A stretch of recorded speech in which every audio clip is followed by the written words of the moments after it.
everyone. Welcome to FreeThinker's Fireside, where we put the human and humanist one cozy chat at a time. My name is Helen, also known as House Bells. So Jason was supposed to be here at 7, but I have a sneaky suspicion that he forgot that I'm on Eastern time and he is on Austin, Texas time. So I'm just gonna sit here and talk for a minute until he shows up. I have bugged him on Messenger, so hopefully he will see that and go, "Oh crap," and then show up. So we're gonna wait, everybody. Everybody had a really good week. Everything's kind of crazy right now. I know. So I'm actually kind of glad. Though the inspiration that came out of this was some personal shit that Jason was going through. The fact that he wanted to talk about on my channel is really, really nice. Because I know this is going to be a heavy topic. It's not a fun topic because we live in hell. I'm waiting for him to get here. Hi, Miss Non Sequitur. Okay, so I was just talking to the void before. I think Jason thought that he's an hour behind me, and I said 7 p.m. I think he forgot that I'm on Eastern time, so I think he's going to be a little bit late. I did DM him, so I'm going to talk to the ether. So until he shows up, and I'll talk to you now because you're here, and I don't have to talk to myself. So that's nice. I was saying that because I was just trying to fill time, and I'm good at that. I can talk to myself. It says your peace matters. I got this from Mahogany Mommies. I got a mystery package, so I got this sweatshirt. I got a T-shirt that says it, and then I got a bright red hoodie that said "Books Open Hearts and Minds." So I thought it was cute, but I felt this was appropriate for tonight, so that's why I wore it. So, I kept seeing this website like Mahogany Mommies, which is a Black-owned business, and they sell like a lot of progressive wear. That's people color positive, it's like social justice positive stuff. So I was like, oh, okay, I'll buy some stuff. So I did a mystery bag. So and I dig it. So. Not a sponsor. Oh, thank you. I don't normally wear this color at all. So thank you. Thank you very much. I never wear this color. I don't have anything in this color. So it's weird for me because I keep looking at myself and I'm like, how do I feel about this? So I'm digging it. So yeah, this is going to be a fun topic. Yes, it does. Hi, Kyle. Hi, honey. This is I'm waiting for. I was saying that I think Jason forgot that I live in Florida, and I bet he thinks because it's 6:04 there, so I think he thinks he's on an hour. So I'm hoping that he'll just, I don't know, remember that he's supposed to be here. I did DM him, so but he might be having dinner or something. But hopefully he'll show up on time. So yeah, this is not gonna be a fun topic, guys. It's just not. I'm not, but since there's shit going on, we're going to talk about it, that how it affects us all on a personal level and then extend out to society. Oh, but also on Your Peace Matters, so there is a hands-off protest that's going around the country right now. That's going to be this coming Saturday. And it's called it's literally right around the corner from my house.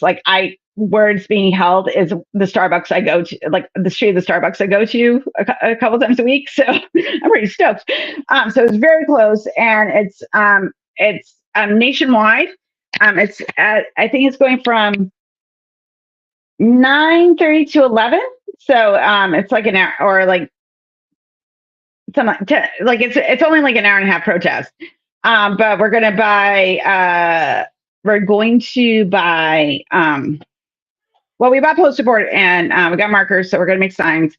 And so we're doing our first official protest. So if you are in the United States, please go to hands off.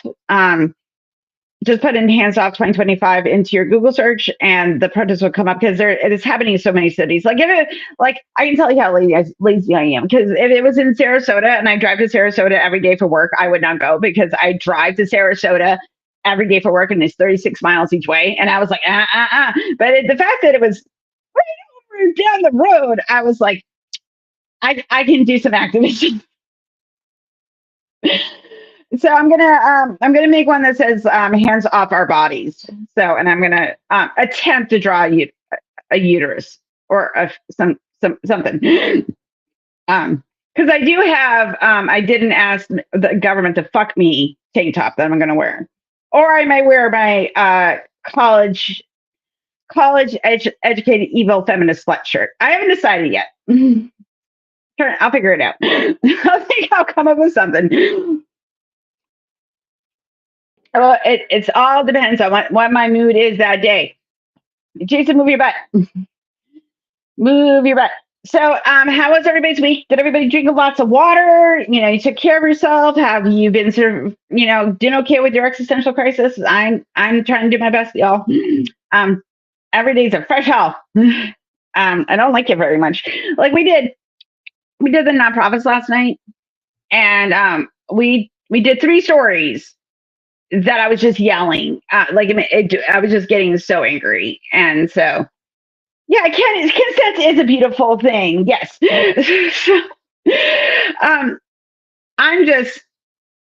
So we did like 3 stories. And then we did one story about how a remote viewer found the Ark of the Covenant in 1908 at some military base by remote viewing. And it was declassified, guys, so it must be true. So that's what we that was a really fun story. But wackadoo, like the comment section was the best too, because people were like doing like these awful apologetics. Holding it together with spit and hope. I know it's all like toothpicks and bubble gum right now. Oh my goodness. Listen, guys, I hate the hellscape. It's messing up my plan of like my 4 things I want to do in life is, play video games, drink wine, hang with my friends and have orgasms. And again, I got to do stuff because somebody's fucking that up right now. And that drives me nuts and I don't like it. So, please like the video and share, and do the things, just so I can, my people get to listen to me rant for a little bit. But that's fun. But also at the same time, it will drive the algorithm up, and I like attention, guys. I really do. Oh, it was really nice though. I got several. I want to say sorry. I got like 5 compliments on my channel from friends this week, so that was really, really nice. Everybody's really digging the format and the idea I came up with, so that was really sweet. So thank you if you gave me a compliment. That's really appreciated. The encouragement, it's really helpful going forward. I'm very lucky that I have such awesome people in my life that want to come on my show. So that's helpful too. I have friends. So I do have a couple appearances coming up. This coming Sunday, I am going to be on Let's Talk on Skeptic Haven with Neil, the 604 Atheist. We're going to take calls and all that type of stuff. And then the following Saturday, the 12th, I will be on Neil's channel doing another episode of Deconstruction Stories, because I haven't yeah, you should come on my show, Ms. Donna Sackwetter. You should. I think we mentioned it briefly, and then we have to make plans. So we'll have to do that. So I'm going to be on Neil's show next Saturday. This coming Monday, this coming Monday, Janice Selby will be on to talk about her Shameless Sexuality conference, and that's going to be, I think, in Washington State or Oregon, which I will not be able to attend. I really wish I was, because Glenda Jordan is going to be on a panel, and a couple other really cool progressive people. So that will be Monday. And then next Thursday, who do I have on next Thursday? Oh, I have AJ on from the HCA, and we're going to talk about and does Waste to Human on her channel, and we're going to talk about veganism. So that'll be next Thursday. So I know all. Yeah, exactly. We only know all the cool people, Kyle. I mean, all the cool people. So that'll be fun. So we're going to do that on. Fuck. We're gonna do. I'm gonna do that next Thursday, and then I don't have anything next Saturday, which is nice. So yeah, I know you're very glad about it. Like the thing is though, like Nightbot is spicy. Like I was in a like when we were I know Miss Non Sequitur was there when we were on Monday night for SR's stream for the charity. Like Bob, like Nightbot was being like spicy. It wasn't taking any shit. So Nightbot's got an attitude. So oh Jason, you better okay, well hey, if you are friends with Jason on Facebook, fuck him through Messenger. Jason, you supposed to be on right now. There we go. Okay, there we go. I did it. I did the thing. Actually, I'm okay talking to the camera by myself because I when I do the TikTok on. So also, guys, if you want to see me talk to people who what talk to theists and have debates with people. Well, it's not really debates. We have discussions. I don't like the word debate. Every Tuesday night at 7 p.m. Eastern, I go on TikTok on the ACA's TikTok and I talk to people. I've had some very interesting conversations. This past Tuesday, I just talked to the camera for an hour and a half, and that happens some nights. Other nights, man, it's popping. Like not last week, but the week before. Was it last week? Yeah, it was last week. Last week, the week before on Tuesday, I had a woman that believed in ghosts, and which is the first time I've had that conversation as a on that channel because he's usually theists and they're trying to prove God to me, which that's old hat. But the ghost thing was interesting. Because she watched a documentary about the Saint Pedro's haunting, and like the preliminary information she gave me, I started asking just some basic questions of other possibilities, and she got upset because I was asking questions because I'm going to do that. And then. But then when the conversation went on, there's a couple of things that, like, she kind of conceded with me a little bit. Like, I was like, well, you looked at this possibility, but did you look at this one? And did you look at this one? I go, well, wouldn't you want to know all the information before we make a conclusion? I wish it was goats. I really wish it was goats, but it was ghosts. Spooky things. So, oh, here's Jason. Hold on. Jason's coming. You remember? Okay, so I'll just have to tease him. It'll be fine. It's like I thought it was 7, and I'm like, well, it is 7 in my time. I can't. I gotta tell like the people. That's why I usually ask for people's emails. I forgot to ask because me and Jason talk all the time, so I didn't think of it. But usually I'll send them a Google invite on my calendar because it will do their time and my time.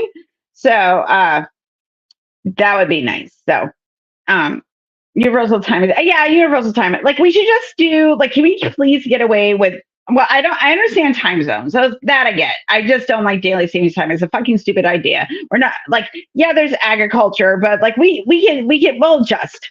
We will adjust. Holy moly! So I'm just saying, like time zones, I get. Sun is different at different times of day around the planet. I get that. So I understand. Just I'm just having a feeling. So, by the way, anyway, what was I say? Oh yeah, I was talking about the ghost lady. So she's talking to me about ghosts, and I'm kind of glad we came to a place of understanding. Though she got very excited and also very defensible on ideas that I was like, dude, I was like, that doesn't make any sense. Okay, it's okay. 5 more minutes is fine. It's okay. Um, so it was just very interesting because I usually talk to theists, I do, or people that are covering from religious trauma, and they want to talk about, or occasionally we'll talk about politics. I try to stay away from politics because the ACA is a 501c3, and we can't do any politicizing here. I can talk about whatever the fuck I want because it's my show. So, and I'm not monetized yet. So, I don't like, but which reminds me, if you could buy me a coffee and help pay for my my Streamlabs account, that'd be nice. So, I'm just gonna put the link in. If I'm gonna shill, might as well do it honestly. So, um, because I want, I don't want a lot. I just want to. My Stream Nurse account is $27 a month. If I can make that, it's totally worth it. So I'm just gonna say, you know, we all have our priorities, guys. So, um, I'm just rambling right now till Jason shows up in the next few minutes. So, okay, like, dude, okay. So my kid, okay. So I know you guys noticed this too. Okay, so this is my background.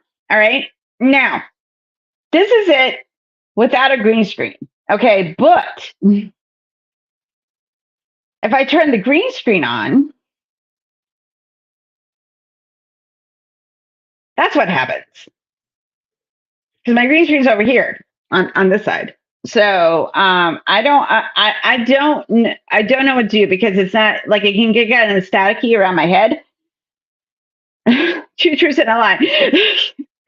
So so now I'm kind of wondering, like, how do is it bothersome to people? Because if it is, I got to come up with a solution. Isn't that weird? Isn't it weird? I think it's weird. It's only because there's so much light that we don't have a curtain on this window yet because we have to paint this bedroom, which will require me and my husband to move all of our furniture out of this room or move it around, and then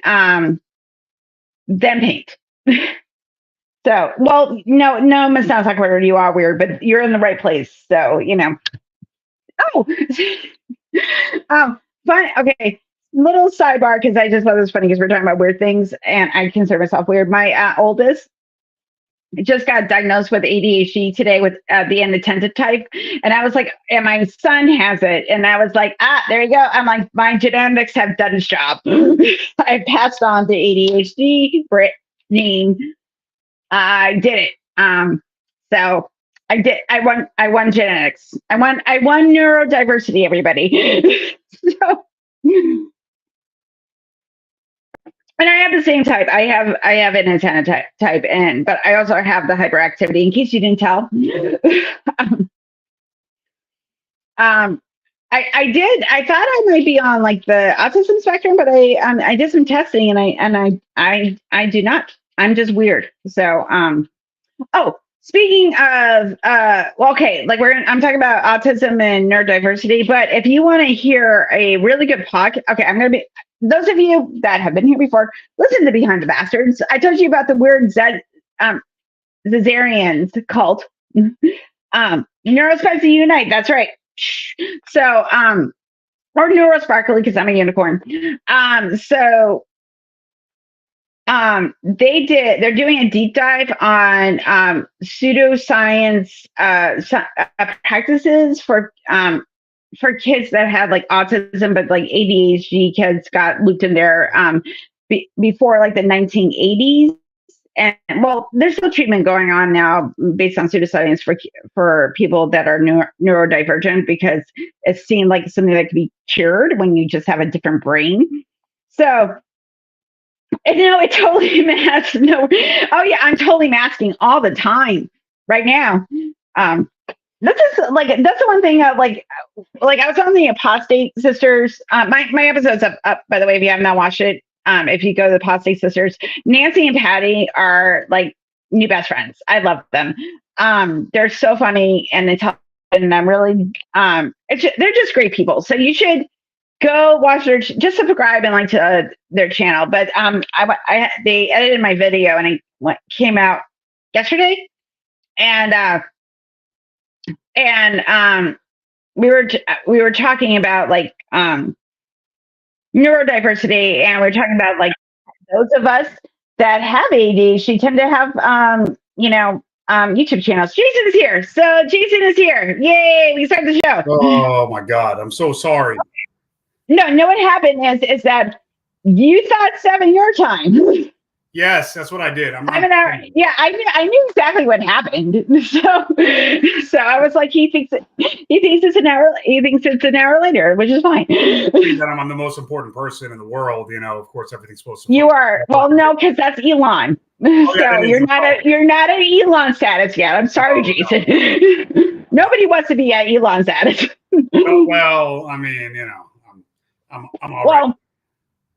I like you just the way you are. It's bright in here. I'm going to turn this down. There we go.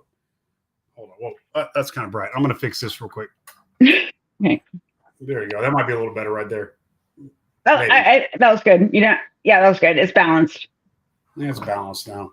Yay! All right. So, what did I miss? Being I'm just been talking to the camera, to the audience. I was just talking about. I started talking about how we're going to talk about like some heavy shit because last week when Ethan was on, we talked about polyamory for an hour, hour and a half. Fun stuff. Yeah, the fun stuff. And then I said, well, I got to bring it around. We'll have a sad topic. So we can talk about bigotry and transphobia. Yeah, we're talking about bigotry. It's going to be great. Yeah, I'm sick of it. So, where do you want to start, dude? What do you, so for the people that may not know you, you do the intro. Tell people who you are, who you be, what you do. I'm going to sneeze real quick and then I'll go. Okay. All right, I'm back. Okay, so my name is Jason Friedman. Age, sex, location? I'm 43. A-L. Yeah. Oh, early internet. I'm chat rooms, baby. Of course. I'm a cis guy. I'm not straight. I would call myself bi or pan. I mean, pretty much. Whatever, just I fall in love with the person, or I'm interested or sexually. The sexuality is that I would like to tap that. Well, yeah, that's what I'm saying. It's like I identify more like Freddie Mercury, whatever I want it all. Yeah, right.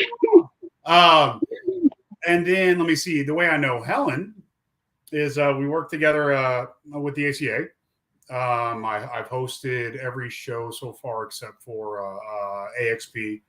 And I told Katie, you and I have not hosted AXP yet, and it just has to happen. We're just gonna have to sacrifice a goat, and it will happen. It's funny, we just slaughtered a goat last week, so maybe I can. We can use that as a sacrifice post-mortem. I don't know if it's sacrifice or I have I've got a couple roasted shoulders in my fridge. I don't know if that counts as a sacrifice, but let me see what else. I play in a couple bands. I didn't realize one of the bands, The Burden. I sing in a band called Pack Mentality. It's kind of a queercore band that I sing in and write music for.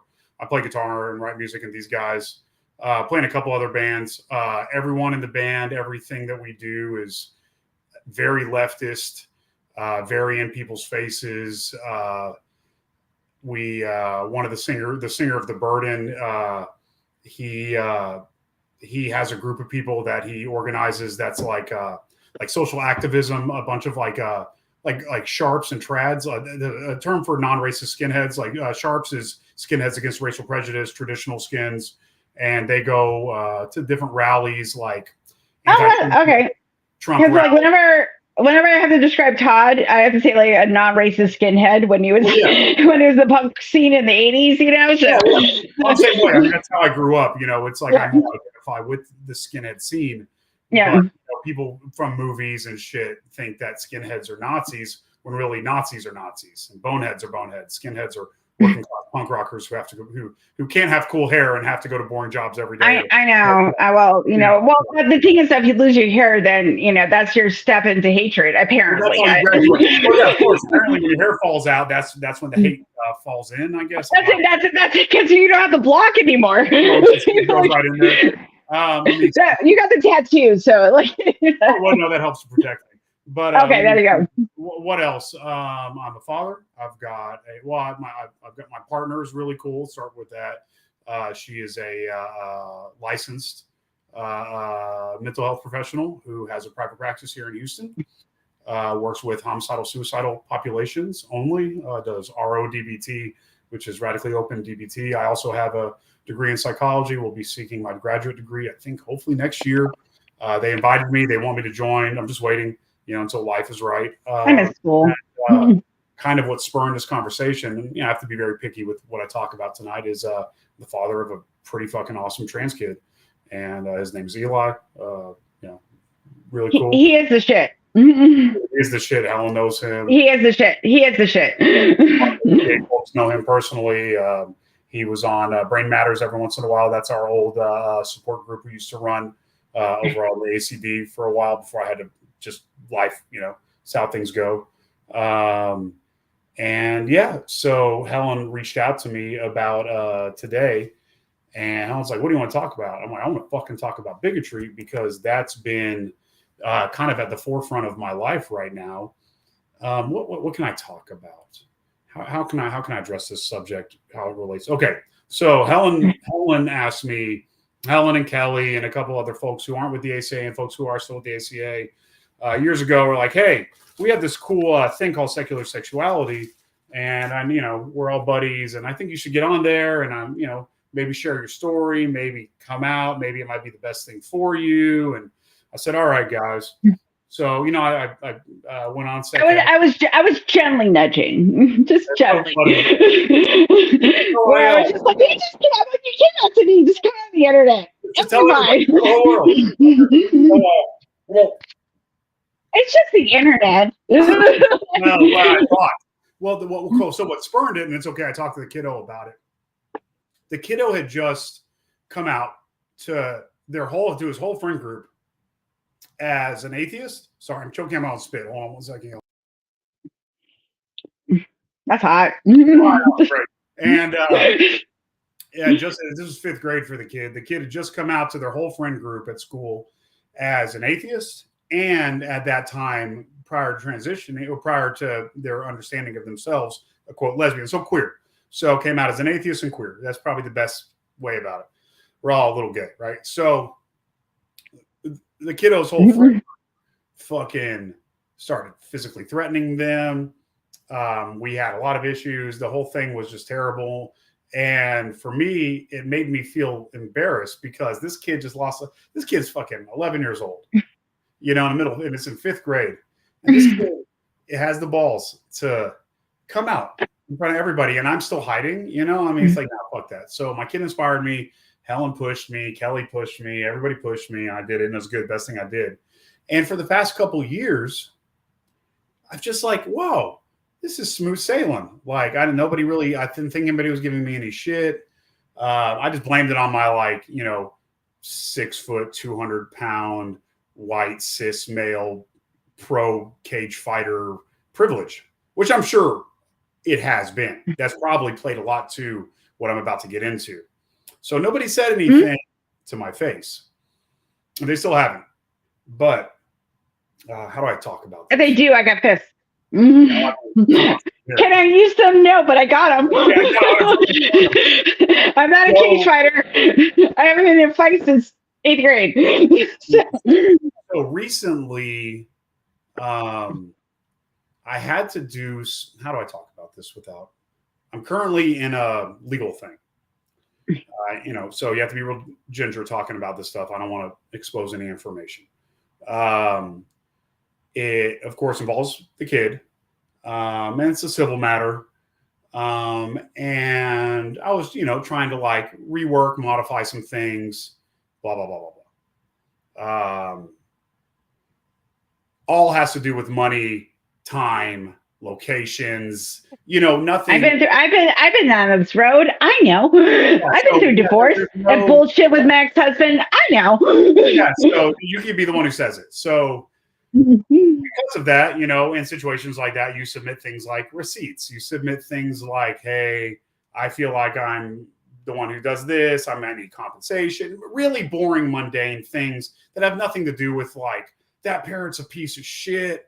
and I hear that they don't clean their ass. It's finances and adjustments in income and what you originally signed, what now that things, especially as kids get older, financial needs shift.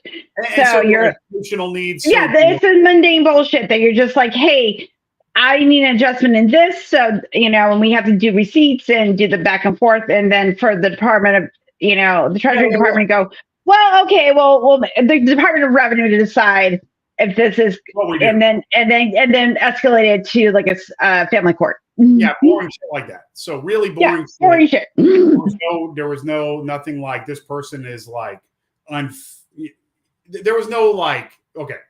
So as you see, I'm watching my words. So because we got to talk about this.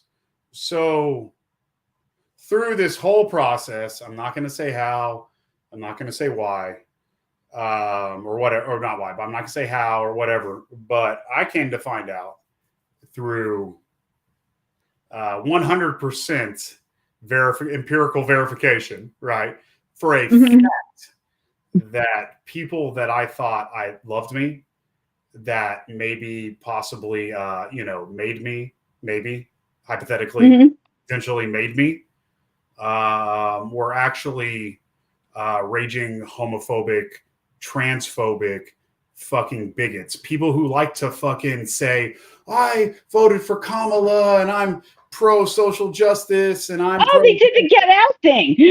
Oh, they did the fucking thing. They did the Get Out thing. That's so crazy. That's what Emily said. They're doing the fucking Get Out thing. Because that's what it is. It's like these people who are like, I'm on your side and I'm for you. You can share anything with me. Oh, I would never tell anybody anything. I would never do that. Straight Helen. And we can't talk about certain things. You fucking know for firsthand, like bro status, understand these motherfuckers are out, are gunning for my kid. They're gunning for me. They're on a fucking smear campaign right now.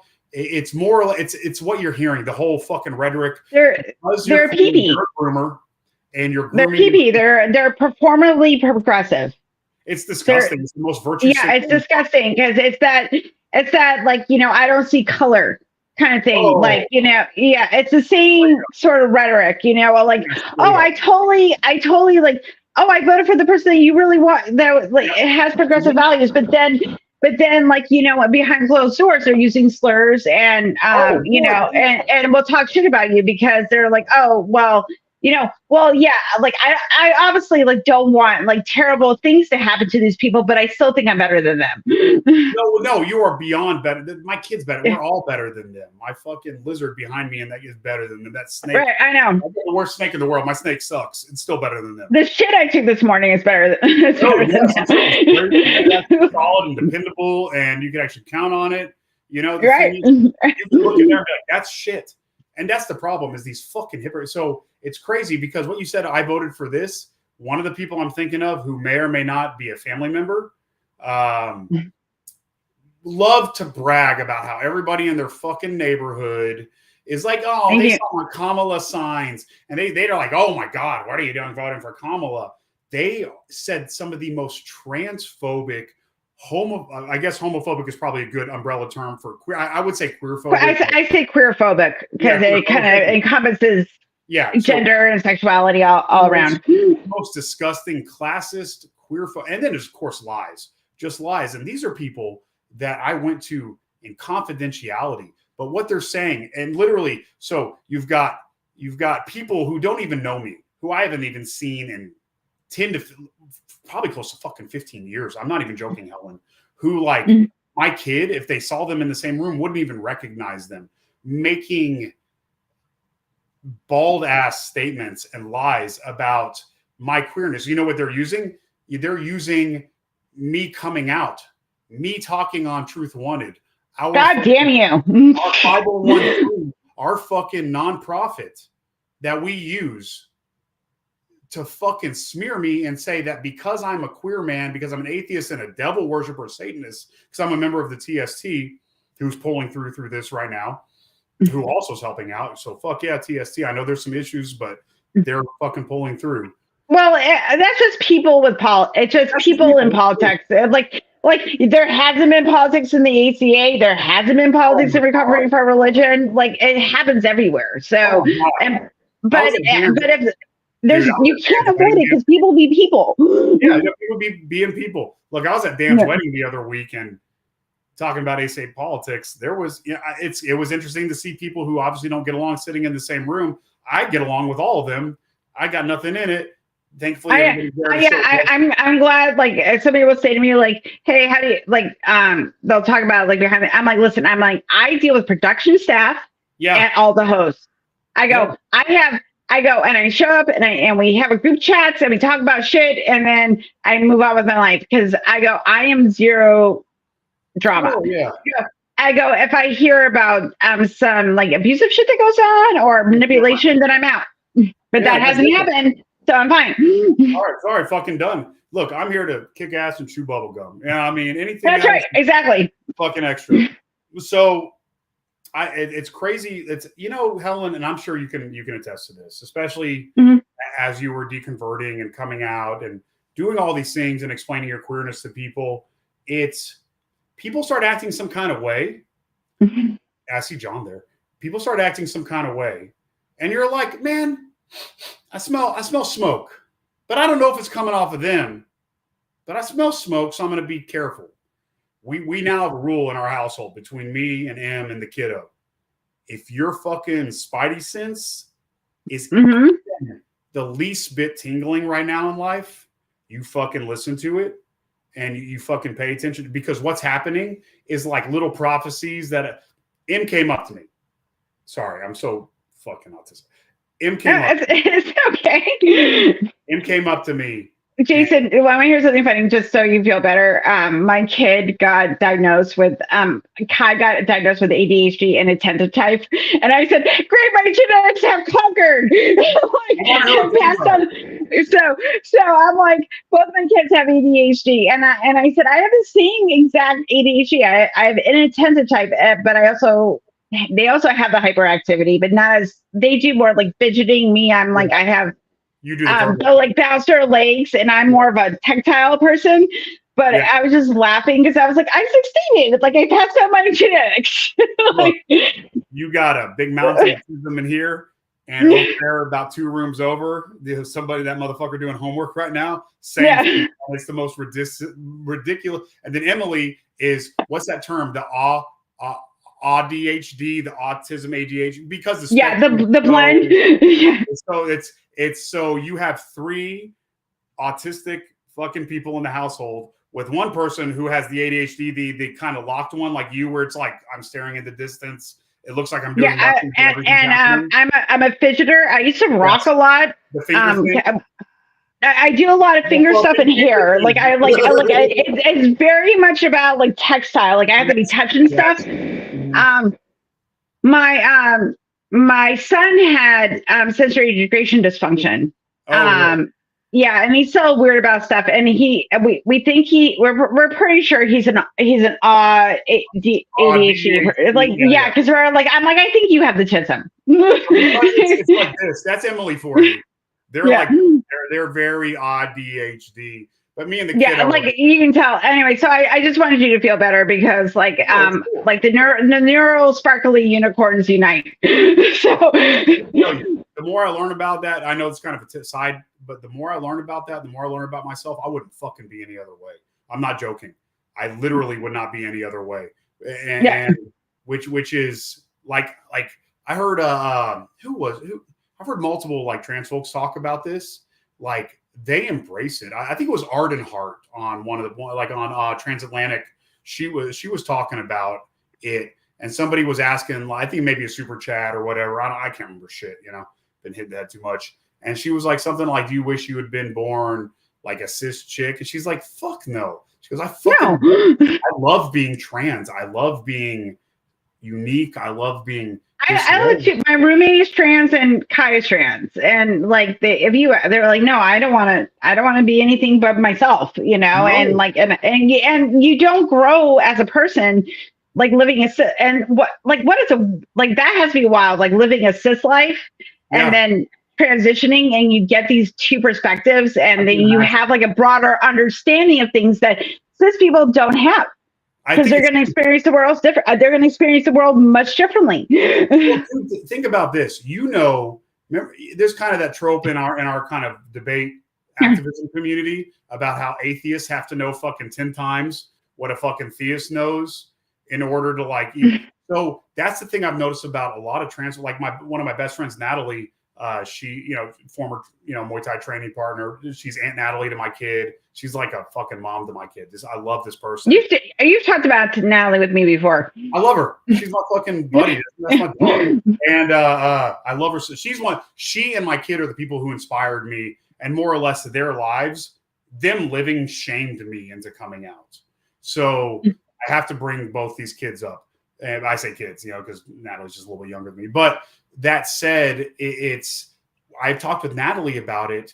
And after working with her as a friend with all these things coming out and activism stuff, and it's crazy. And then I pay attention to like my other like transgender / non-binary, because it's the same, it's in the same thing, friends.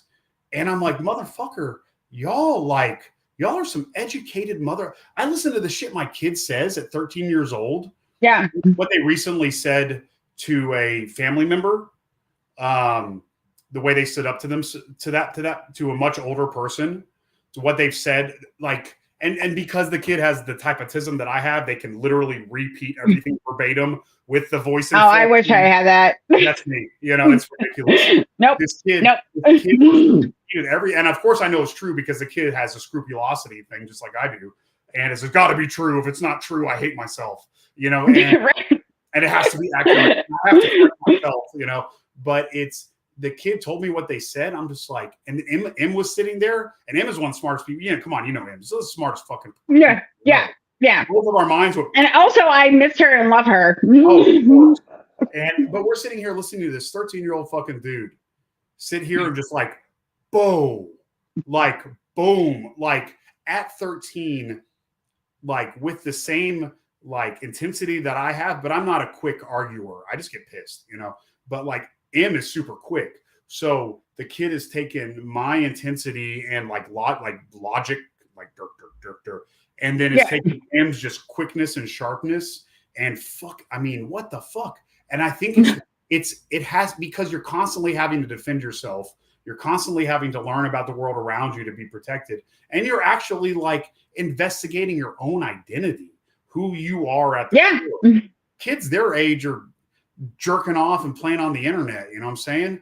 This kiddo's like, I'm sure they're probably doing those things too, but at the same time, you can do both. You can jerk off and be on jerking off to things on the internet and try to have some self-discovery going on. It can be both. We do it all the time. We do, as adults, we do it all the time, because I'm still very curious about myself, because you go through so many experiences. Like I'm almost 50. I'm going to do 50 in 2 years. I'm going through perimenopause right now. My hormones are on a fucking roller coaster, and I'm fascinated because there's like these shifts in thinking you have as you get older. Yeah. And so it never ends. It never ends. Because like we are the most important person in the world. Yeah.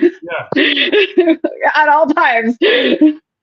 Oh, it's crazy. So like this kiddo, like they even had an interaction today at school with one of their teachers, and I'm super proud of them, the way they handled it, involving trans shit. So it's like, so fast back forward to the trans stuff with my kids standing up for themselves and everything that's going on. I look at these things and this 100% confirmation. It's not even evidence. It's just proof at this point of people who have lied to us being all three of us, lied to themselves, lied to the people around them. But whenever they're not on that stage and they're in the back room and the fucking curtain goes up and they can't virtue signal to anybody, what they are is fucking disgusting. And that's the thing. Like I was like this virtue signaling thing. It's just like, no, I'm like, if you're part of that community, you're not virtue. You are talking about, or you're aligned with the community. Yeah. It is virtue signaling when you say that I'm for progressive values, and then behind closed doors, you're using slurs. You really think that, like your trans child should really conform to the gender, that the sex that they assigned at birth, and so on and so forth. Like, and you don't do it overtly. You do it in how you vote, where you give your money, and how you treat the people around you. That when they can't, no one's looking at you. Well, yeah, it's the plotting and the fucking scheming and the covert ops. Like, so gross. It's disgusting, and it's it's like you said, it's the virtue signaling in front of everybody. Oh, I voted for this person. I'm so like this. I did this. I'm this, and it's, to me, like, those are the most disgusting. Yeah, at least if you're a bigot, I know you're a bigot. Like, I know that Trump's a bigot. I know that Elon Musk is a bigot. I know that JD Vance is a bigot. I know that certain people online are bigots. Like, because you say it. I know it. It's the people that do this covert, like, I'm playing 4D chess type of shit that I'm like, no, because you're the people that are quiet and you will do what's performative, but at the end of the day, you don't think that people like me and the people that I care about should have rights. No, well, even beyond that, it's that, well, for one, I agree with you. Yeah, you shouldn't have rights. But beyond that, people like you and me are fucking disgusting and dirty and should be separated from children. Like, what's so fucking crazy is that through this, and I've been crying so much this past few days. I know, sweetheart. I know. I love you. I know. I'm sorry. I'm sorry. As a parent, like, my heart is breaking. So anyway, it's some shit. It's some shit, everybody. It's some fucking shit. Anyway, go ahead. So, for one, I just crazy. When I joined the ACA, I was really tentative to get involved in a group, just from past trauma from being in culty church shit and being in a gang and all that stuff. So but one thing I learned from all y'all and everybody else is that these are some good fucking people that really care, but they also vet you as a human being. You know what I mean? Like, you don't get, it's not like a church where you can just walk in and be like, I'm an atheist. Hey, we accept you. It's like, no. Oh, no. Oh, no. No, we are picky motherfuckers. No, that's what I'm saying. So, but in this, I have, the parents of all the kiddos' best friends, literally all the parents of all the kiddos' best friends. God, countless people at the ACA, just educated, just good people have, in the way that we really can't discuss, have rallied behind me. And not even me. Yeah. It's me, but it's my kid. So rallied with me to protect my kid from this fucking attack from people who are dirty snakes. What's the whole wolf in sheep's clothing thing? And they just they play it. So it is amazing, the outpouring of support, because when you, let's say hypothetically, your own father testifies against you. Let's say hypothetically, purely hypothetically, your own mother and your own father testify against you, or tell you that you are grooming your kid, or tell courts that you're a groomer. Right. Your, quote, lifestyle and who you are, you're forcing this kid, you're erasing their identity. Even let's say sorry. I'm sorry. I got an alert that a Tennessee pastor and teacher, Philip Heiler, has been sentenced to 22 years in prison for raping a 14-year-old who he was taking to a church camp in Alabama. About time. About fucking time. And that's a good. And we're talking about grooming, and we're talking about this bullshit that is pushed against us there in the queer community. That we were grooming children when we were just like, hey, I just want to make sure that you don't grow up to be an asshole and that you can function in society. But who you are as a person, I think that should be up to you. Well, yeah, my goal, if my kid comes out as trans, my first goal is, okay, you need to make sure you don't unalive yourself, because we're in Texas. Right. Everybody hates us. I live in Florida. It's the same thing. Like Kai got their passport, and they said, "Hey, Mom, I got an F for failure under sex." And I said, "I'm like, you failed at being trans," because it's just like we started laughing about it, but it's just so stupid because but their driver's license reflects their new name. Mm-hmm. So it blows my mind. Like pick a side, man. Just pick a side. It blows my mind. I got one of my best buddies over here. Got fucking tits. Got a fucking brand new vagina. Got long hair. Got FFS. Looking pretty. All done up. How is that a dude? You take their blood. Their hormone levels are the same as yours. I mean, what the fuck? It blows my mind. Well, like I was talking to Cara about this because I was going through some gender shit, and because I just realized that gender's bullshit. Yeah. So I've been going by like she they because gender's bullshit. It is completely a gender. It is a construct. It's just a construct. So I'm like, okay, like yes, I'm on the like I like wearing makeup and being a girly girl. Yes, I'll own that. I have no problem owning that. But also at the same time, I'm like, it's the aesthetic. It says nothing. What does aesthetic have to do with it? Like what does aesthetic have to do with how I identify myself? Like what does that have to do with that? Nothing. And I'm like, I have to like because I present cis, like you present, cis, that there's going to be in like broader society social, interpretations of that, and I get that. Because words mean things, but also at the same time, when I'm on like, in crew spaces, if I start talking about everybody goes, oh yeah, I totally get what you're saying. And then I don't have to, everybody just like, that's your pronouns. Cool. Okay, fine. Yeah, whatever. It's not challenging to me to like make a different mouth sound for you. Right. I mean, what the fuck? Well, there's a comic I really like. He's like, well, what do I do about all the pronouns? Like, it's 9 words. Like 9 pronouns. It's really not that many. Her, hers, they, they're, them. Yeah. like it's 9 words. It's like you can't do 9 words. Yeah, it's not exciting. Every once in a while, there's a U in there or an I. Or then you just go, okay, what do you want to be called? Like. Yeah. Like if you're talking to like my brother Jimmy, it's not a James. Yeah. Like my son Andrew is not an Andy. Like we use certain words for people because we offer respect to them. Well, that's what they're requesting. I just it's so hard for me to like. I had someone the other day who I haven't seen in fucking forever, literally like forever, and we're kind of reconnecting a little bit, and they said something about the kiddo and like they used their dead name. I said, well, actually, he goes by he now, and he goes by Eli now. And this person who hasn't seen my kid in, I don't know, I'll be conservative, 6 years, 7 years, was like, oh, well, that's going to take a while to get used to, but I'm down with it.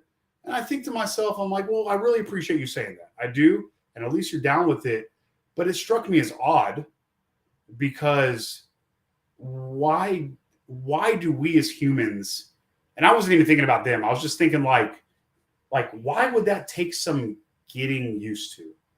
Like if you're not in a person's life and then you meet a person again and you make a sound that's 2 syllables and then another sound that's 1 syllable,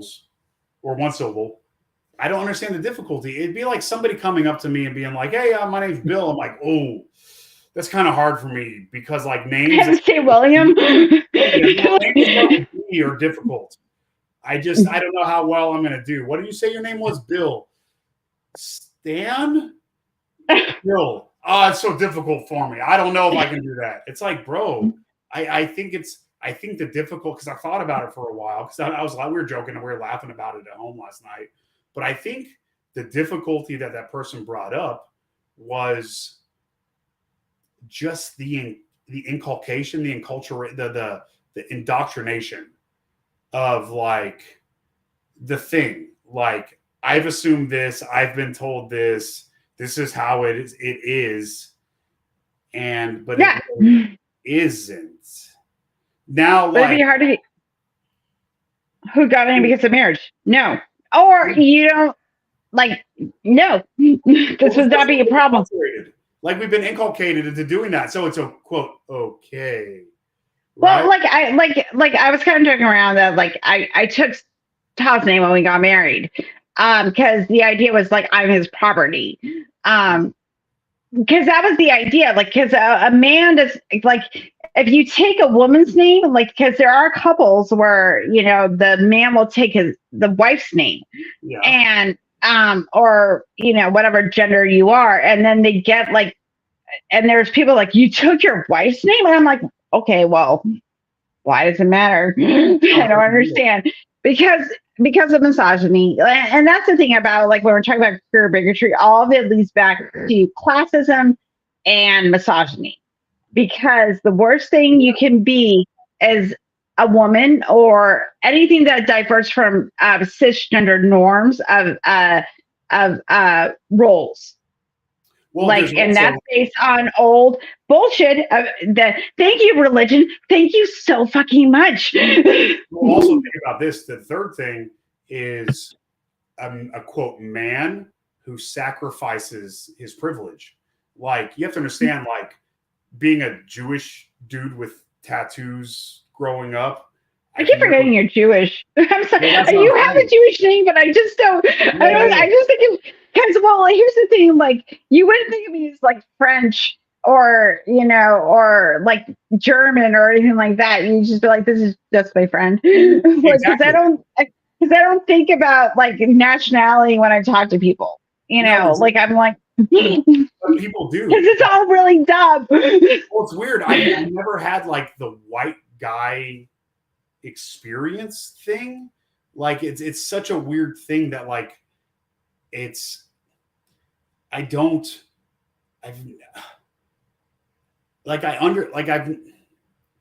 wouldn't know what it was like to like have been like treated like a white guy, right? And then transition to who you really are and how you feel and how you want to appear. And I mean, shit, it's your hot rod. You can change it and modify it however the fuck you want. So I couldn't understand that but that's what happens and it's only in that situation. It's like, it's only trans chicks that happens to, because you're treated like a groomer. B, it's like, yeah, I went through gender assignment surgery. Well, and it's very weird that trans men don't get the same. Like trans men are don't get the same exposure because of misogyny, but also too, there's this idea that if you transition from female to male, that's like, well, you're not performing your gender role. Like, you're supposed to be a brood bearer. You're supposed to like, conform to these standards that we've set for you because you have a vagina that I have to conquer. And it's just like, that's toxic and bad. Don't do that. Also, as well as like, well, but if you're a trans man, if you're a trans woman, it's because why did you give up your privilege? Yeah. Why did you give up your privilege? Why would you do that? Well, it's like I've always felt a very strong connection with transgender people. Because very early on in my life, I recognize I don't really have that same kind of white-ish privilege thing. Right. But also, I got tattooed very early, but like early on. Remember, I'm in my 40s, so I got tattooed very heavily, very early on, and visible. Before I was 22, I was covered, and that was treated in so many cases like I sacrificed my whiteness. And it's like I sacrifice my manhood, or I sacrifice my maleness, and I sacrifice my privilege. And especially with what's even going on right now in my life.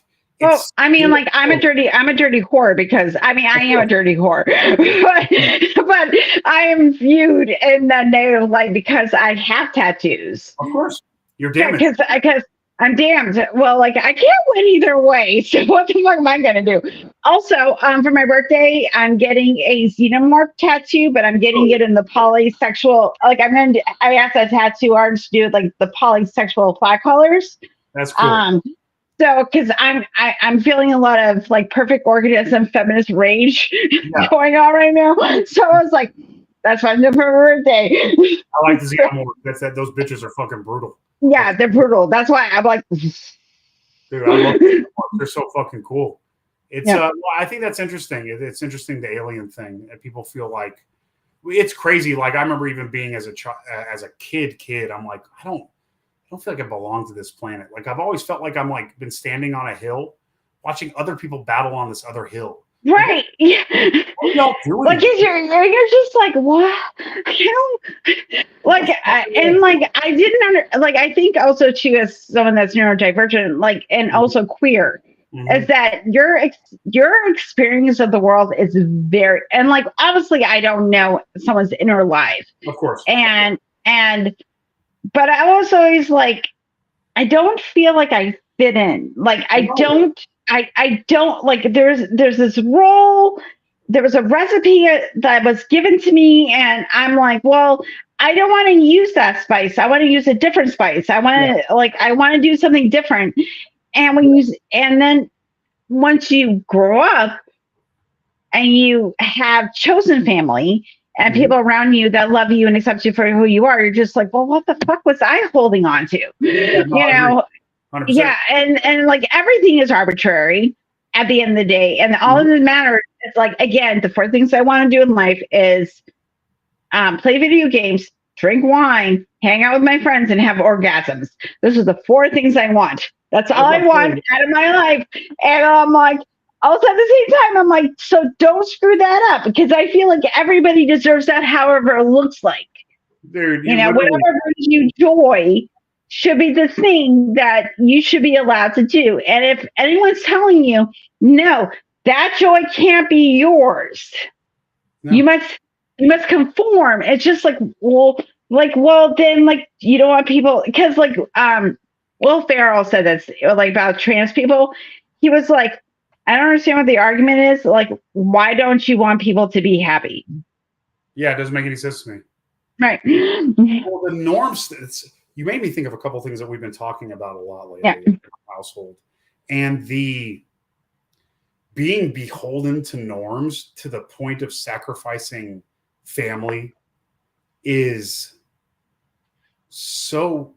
It doesn't make any fucking sense to me. It literally doesn't make any sense to me. Like these norms are so important and these appear I mean we're talking like why in your like let's say hypothetically in your 70s you're still concerned about that shit, appearances and norms and like what the fuck kind of miserable like boring mundane blip of a human existence is that to be living your entire life just to fulfill these fucking norms around you to blend in with the fucking group.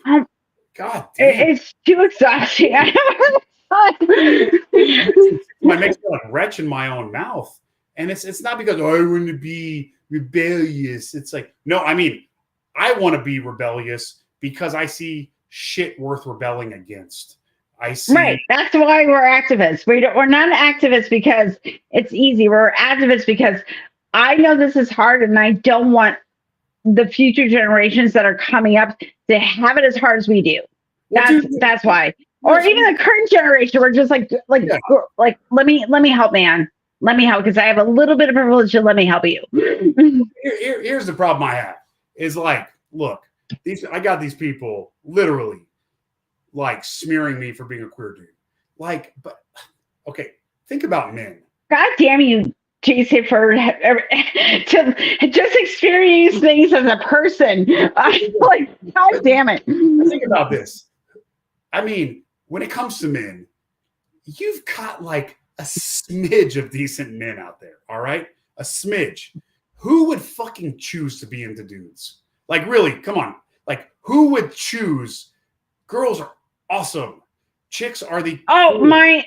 so my best friend who's gay, when he was younger, he said if I could choose, it'd be pussy, pussy, pussy. Yeah, Like he was just like, he's like, it'd be so much easier. But yeah. he's like, nope, I don't want that. But if he could choose it, he'd be like, I want girls. Yes. Matter. Yeah, because it's so I much just easier. It's so give much me easier to be cis and straight. It's so much easier. girls and queer. That's what I'm saying. It's like girls and queer people. Why would I like? Why would I ever be into like a dude?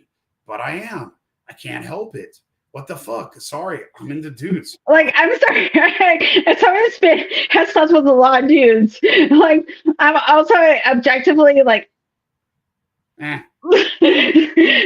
also, we're like, as someone who's had sex with females, I'm like, oh, I'm like, they're soft and fun and like mushy all the right places. It's a great time. Like with the men, I'm like, it's a different experience.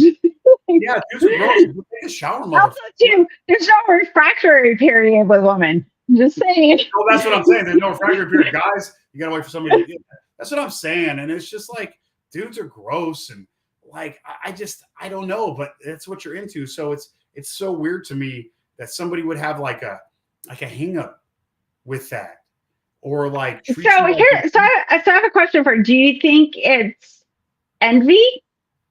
I do. I think a part of it well, envy in the more jealousy sense. Like to me, envy, like I can when I hear the word envy, I think like hero worship. Like I'm like, I want that, but I like that for you. You know what I mean? Like that's cool. I love that for you, but I also want it, so I'm gonna try. Oh, maybe like jealousy. I don't know. Like okay, let's say you're coveting. I think it's coveting. Let's use a biblical term. Let's use coveting. Because what they're doing, and it's what's okay. So when you know somebody well enough, and you know how they talk, and so let's say you hypothetically read things that somebody said. You're like, this is projection here. It's like when you're reading something somebody says, and you know for a fact that they're fucking queer and have fucked around with people of the same gender. When you know for a fact what they do, when you know their lives personally, but they're like hypothetically writing things against you or saying terrible fucking things against you for the fact that you're queer, it's like you don't have enough fucking nerve to live your honest life. So you're going to take somebody like me and like my kid and like my family and the people I surround myself who are honest and they have integrity and who like keep each other morally accountable.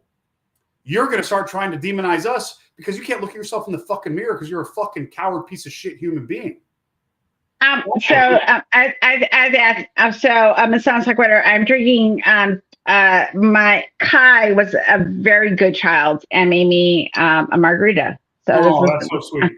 So they started my first one, and this is what I'm going to sip because I don't want to get sloshed on my own channel. That's not cool. But this is my second margarita because we're having tacos tonight. I may have in my rush and lateness running here to the computer, taking a shot of tequila, maybe. I had some of the devil's lettuce before we went live, so.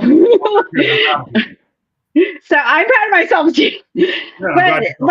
But what you're saying about this idea, like Natalie Wynn ContraPoints did a very good video about envy, which I recommend because she goes into the philosophical and psychological effects of envy, and this idea of those of us that live in queer space, we don't want to conform. We're like, we want to be authentic. We're like, I don't like, even if you're a spiritual queer, you're just like, Jesus loves me for who I am. That Jesus, yes, because there's some progressive churches down here that I'm just like, yes, please, yes. Yeah, get it. So please, we can have a discussion about philosophy, but I'm like, you're all for like equal rights and all the things. I am aligned with you. Allies. That's right. Yeah. Allies. Thank you. Your piece matters. That's all. Whatever that looks like, that matters. So, but the thing is though, like when I hear this sort of idea that, well, you're not like, I'm a college educated, evil feminist slut. Right. I self-identify. That's me. I'm a college-educated evil feminist slut. Yeah, I mean, Yes. See, we identify. Here we are. So the fact that you are that to people that don't like, well, I have to be chased, and then when I find the right partner, then I get to fuck, and then I have to be not this virtual thing. I have to be this now wild sexual being with my partner. mhm. And then you have men who don't know woman anatomy, that have no idea what they're doing. And I'm talking about cis normative couples because that's the pool we're swimming in, everybody. Like us queer folks are like, it's fine, just like have an orgasm, we don't care. Like everybody else is just kind of like, well, I have to have this thing and this thing. And then those of us over here, it's like gender's not a thing. As long as everybody is enthusiastically consenting and there's sexual conversations going on about what is okay and what's not okay, like, meeting people where they're at, that's all we care about. Yeah, 100%. Yeah. And I'm like, why are you mad? Why are you mad, bro? Oh, that's right, because you're living a lie to yourself. That's why. Well, of course, you're getting. I read through the book Velvet Rage, which is a great book, and it has to do a lot. I mean, it's geared towards just quote gay men, but it could just you substitute word gay for queer and you're fine. But it's definitely a more male oriented book. But even still, one of the things that he hit upon that I think is huge is validation and a lot of like internalized homophobia and self hate and self loathing, because whenever you put on that mask, you start getting validated for behaviors that aren't your authentic self. Right. But then you start to hate yourself for that. And then you start to hate them for that. You can't help. You start to build resentment. So whenever people who are inauthentic see other people being authentic and that's their whole thing and they put on this fucking act and this show, it's crazy. Like with the situation I'm dealing with, the people who are coming the hardest at me are the fucking queerest motherfuckers. Like for a fact, the queerest motherfuckers. I can think of 3 offhand right now that I can just do the gayest shit that have admitted. It's just so ridiculous because it's that disgusting hidden hypocrisy, that wormy, weaselly, dirty hypocrisy. Because again, again, if you're a bigot and I know you're a bigot, at least I'm like, okay, you're a bigot. Thank you or you're sexist, or you are racist. Like, thank you for identifying. At least you own it. I have more respect for people that own it. It's the swarmy it's the people that smoke weed but also want to make it illegal. It's like what? Like, or people who want to smoke weed but don't. And then make it illegal. Yeah, and I'm like, no, you just smoke weed. Yeah, or whatever. I'm like, also too. I'll just say this: I think you should be allowed to ship heroin. Like, I don't think it should be illegal. Like, I don't. I just think that it should be treated for what it is. I'm like, you can get addicted to anything because there's something psychologically going on with trauma that you're using any sort of distraction. Some of it, and because we're all chemicals. Everything's chemical. Everything's chemical. No, I agree. I think the criminals. I mean, that's a whole different. Sorry, that was a non sequitur, but it's non sequitur. Non sequitur. I just wanted to point it out because I don't want to make I'm using substances. Obviously, I'm drinking alcohol as a reason for to catch judgment on anybody, because I don't like that shit. That pisses me off. 100%. And I think that's the problem, is that you have people who participate in the same things that they're trying to crucify people for. But it's crazy. It's, we always joke that the most homophobic people are the gayest fucking people. And recent studies in the past 5 to 7 years come out to verify those suspicions, is that generally those who have the most homophobic and most queerphobic and vitriolic stance on those things are the most closeted. They are the ones who have a reaction to queer porn. They're the ones who have, it's it's so gross. I mean, like if you have Ted Cruz watching trans porn on the floor of the floor of the Senate, bro. Oh, yeah, I remember that. That dude's that dude's such a piece of human garbage, man. And but it's sad. I understand it, so we can. Well, yeah, everything's. Well, to be fair, like the highest realms of government right now all suck. So we're all experiencing the hell together now. Like, and it sucks because like being like a student of Sapolsky and Plowman and understanding like our brains and the deterministic nature of it and blah blah blah. It's of course nobody makes any choices, of course, and hatred is silly.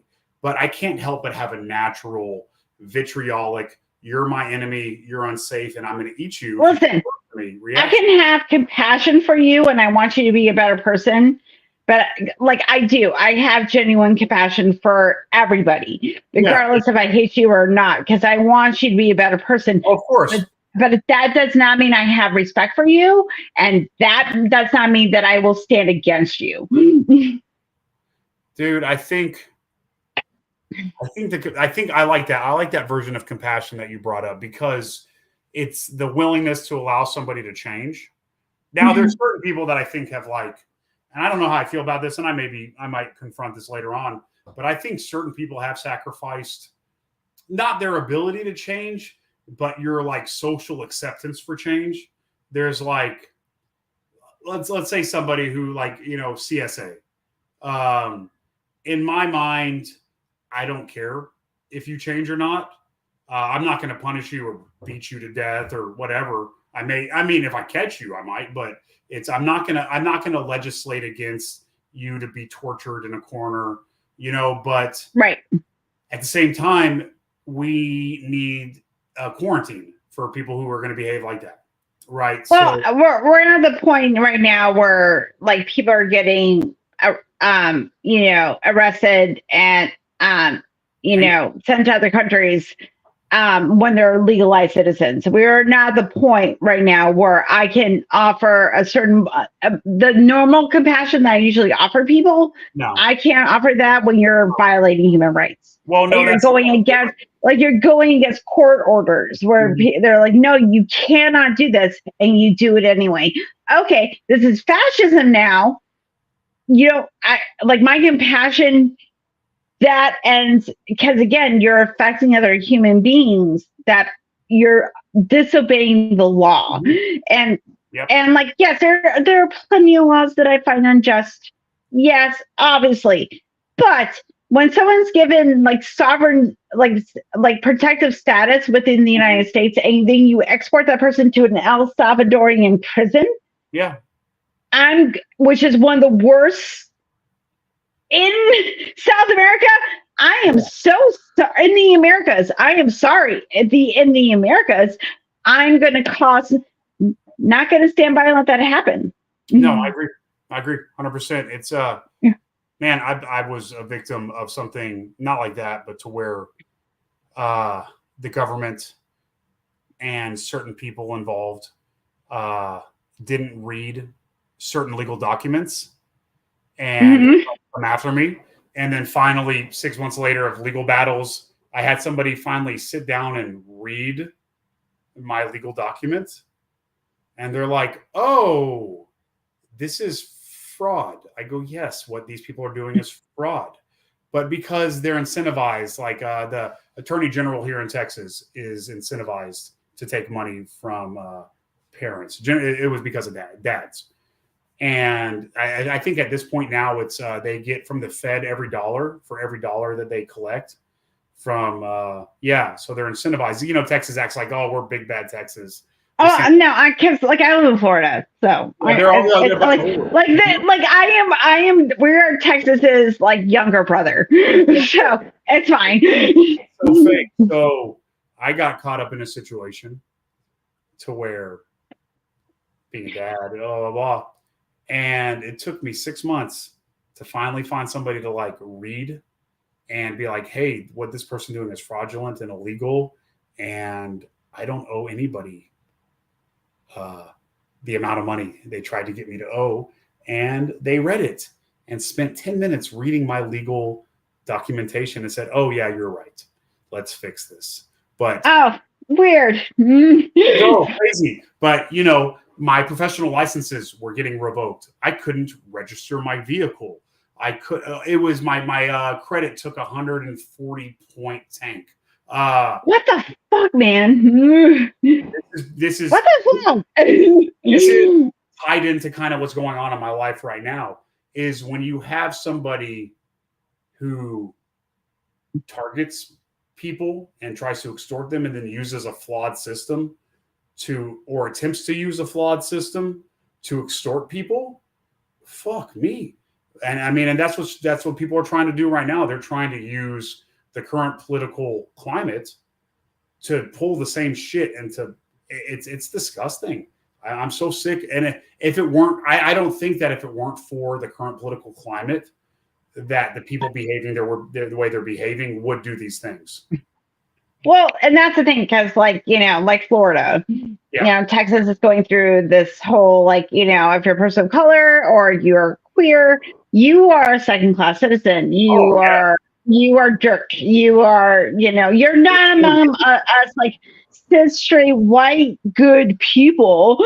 And I'm just listen, I'm you guys got so many skeletons. And also at the same time, I'm I know that you're having orgies and doing coke and doing all kinds of crazy shit. I know.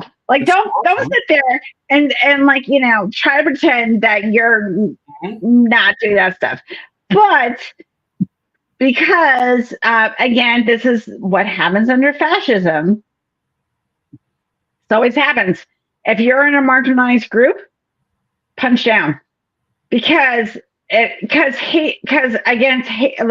Richard, Dr. Richard Firth, that is a friend of us on the nonprofits, did a really great book about emotions, how it affects our ability to use our slow thinking. Yep. Yeah, disgust and fear. If I'm disgusted by something and I don't understand it, I'm going to fear it, and the natural instinct is to push it away. This is like that. And if you're not there to go, well, I'm not actually around sickness. I'm not actually around something that is life threatening or it's going to cause me harm. You have the time to sit there and go, what am I afraid of? But if you don't have that, when Scott Dickey was on a couple of weeks ago, we talked about fast and slow thinking. If you don't have that ability to go, why am I afraid of this? Yeah. You're going to become very reactionary. You're going to say you're going to be able to say well, this is not the norm, so it must be wrong. And Chris Shelton did a really good. Chris Shelton is a former Scientologist. He was in the upper ranks of Scientology. Yeah. He's going to be my show, I think, in May. Yeah. Chris is great. He did a whole talk about how did we get here, and a lot of it is because people haven't been taught how to slow think. They haven't been why am I afraid of this? Why am I having this reaction? And because that thing's works. Jason, do we do this all the time? Fuck no. But when I'm talking about another human being, it's why do I feel this way about this person? That takes more work.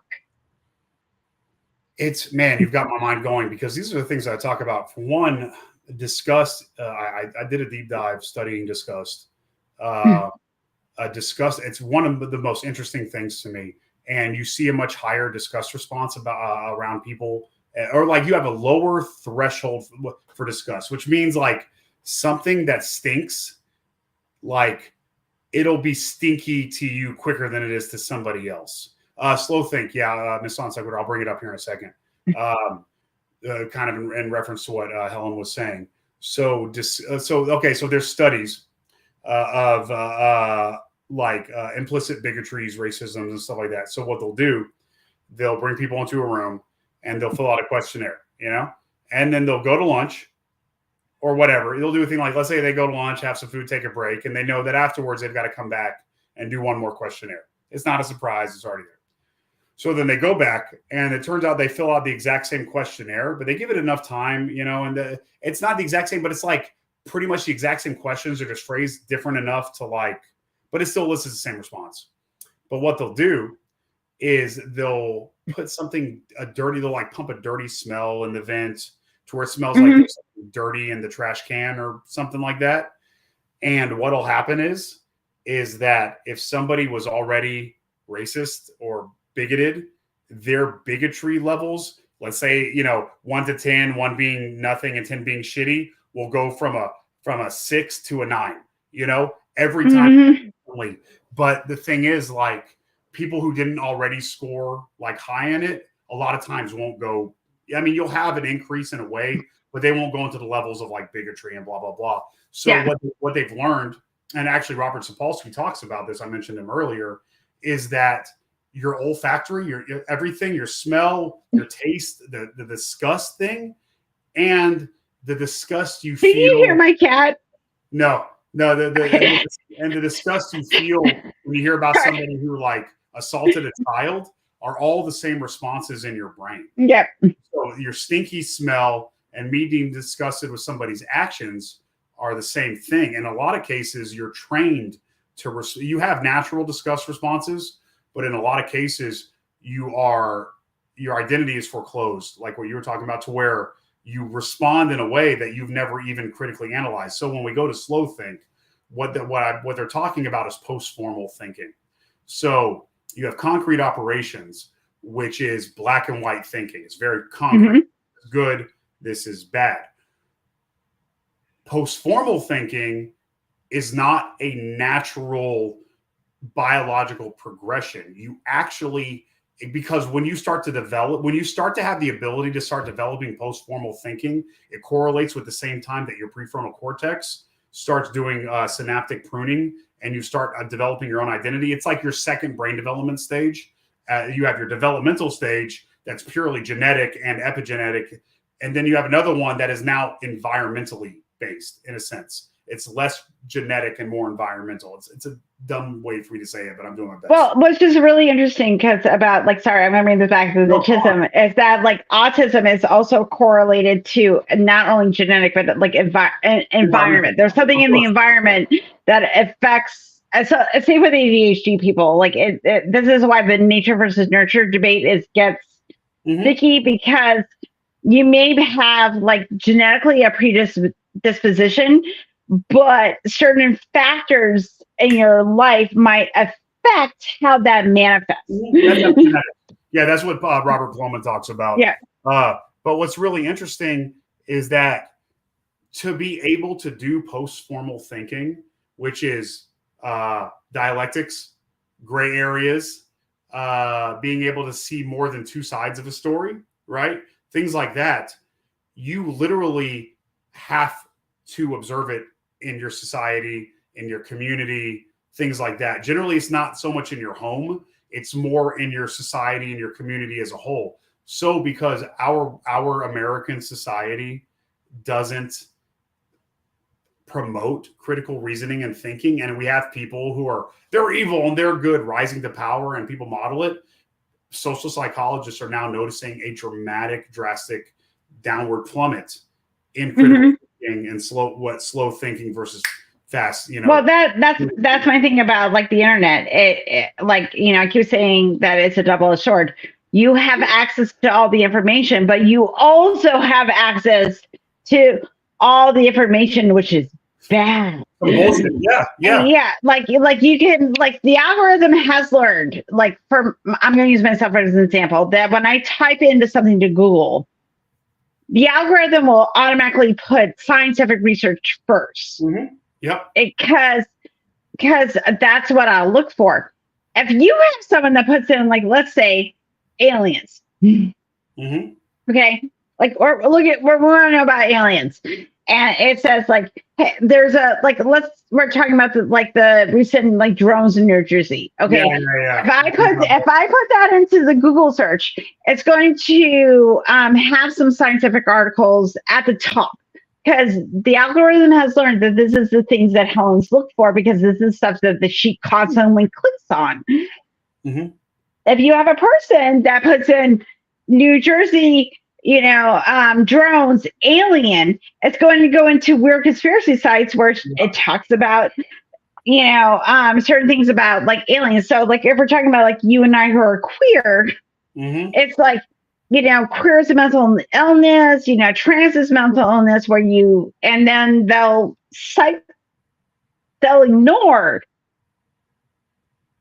the scientific research that shows that like now being trans or queer has nothing to do with influence, like apart again, nature nurture. Again, it's complicated. But is there anything wrong with it? No. But they'll ignore all that and they'll find like one obscure article. Oh, of course. That supports their claim. It's like anti-vax people, people that don't want to accept like they look for like eugenics or alternative medicine bullshit. And then once you actually analyze data, you go, oh wait, there's actually data behind this.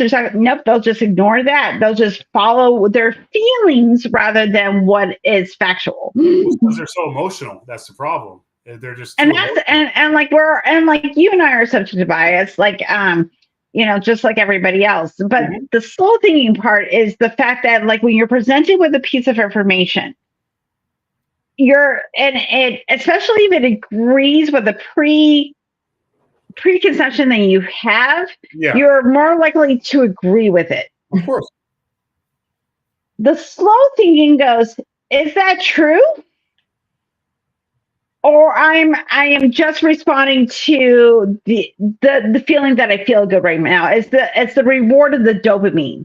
My dopamine is now activated. The anticipation is there.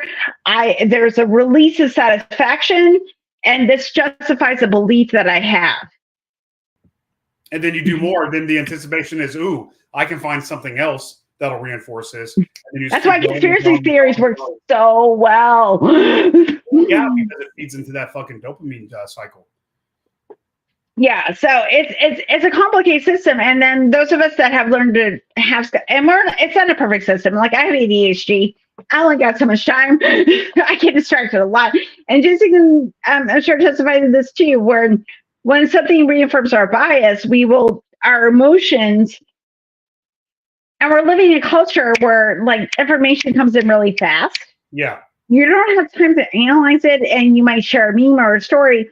And like I've had people correct me on things that I've shared, and for like 2 seconds I feel dumb, and for 2 seconds I feel like, oh no, I shared some bullshit.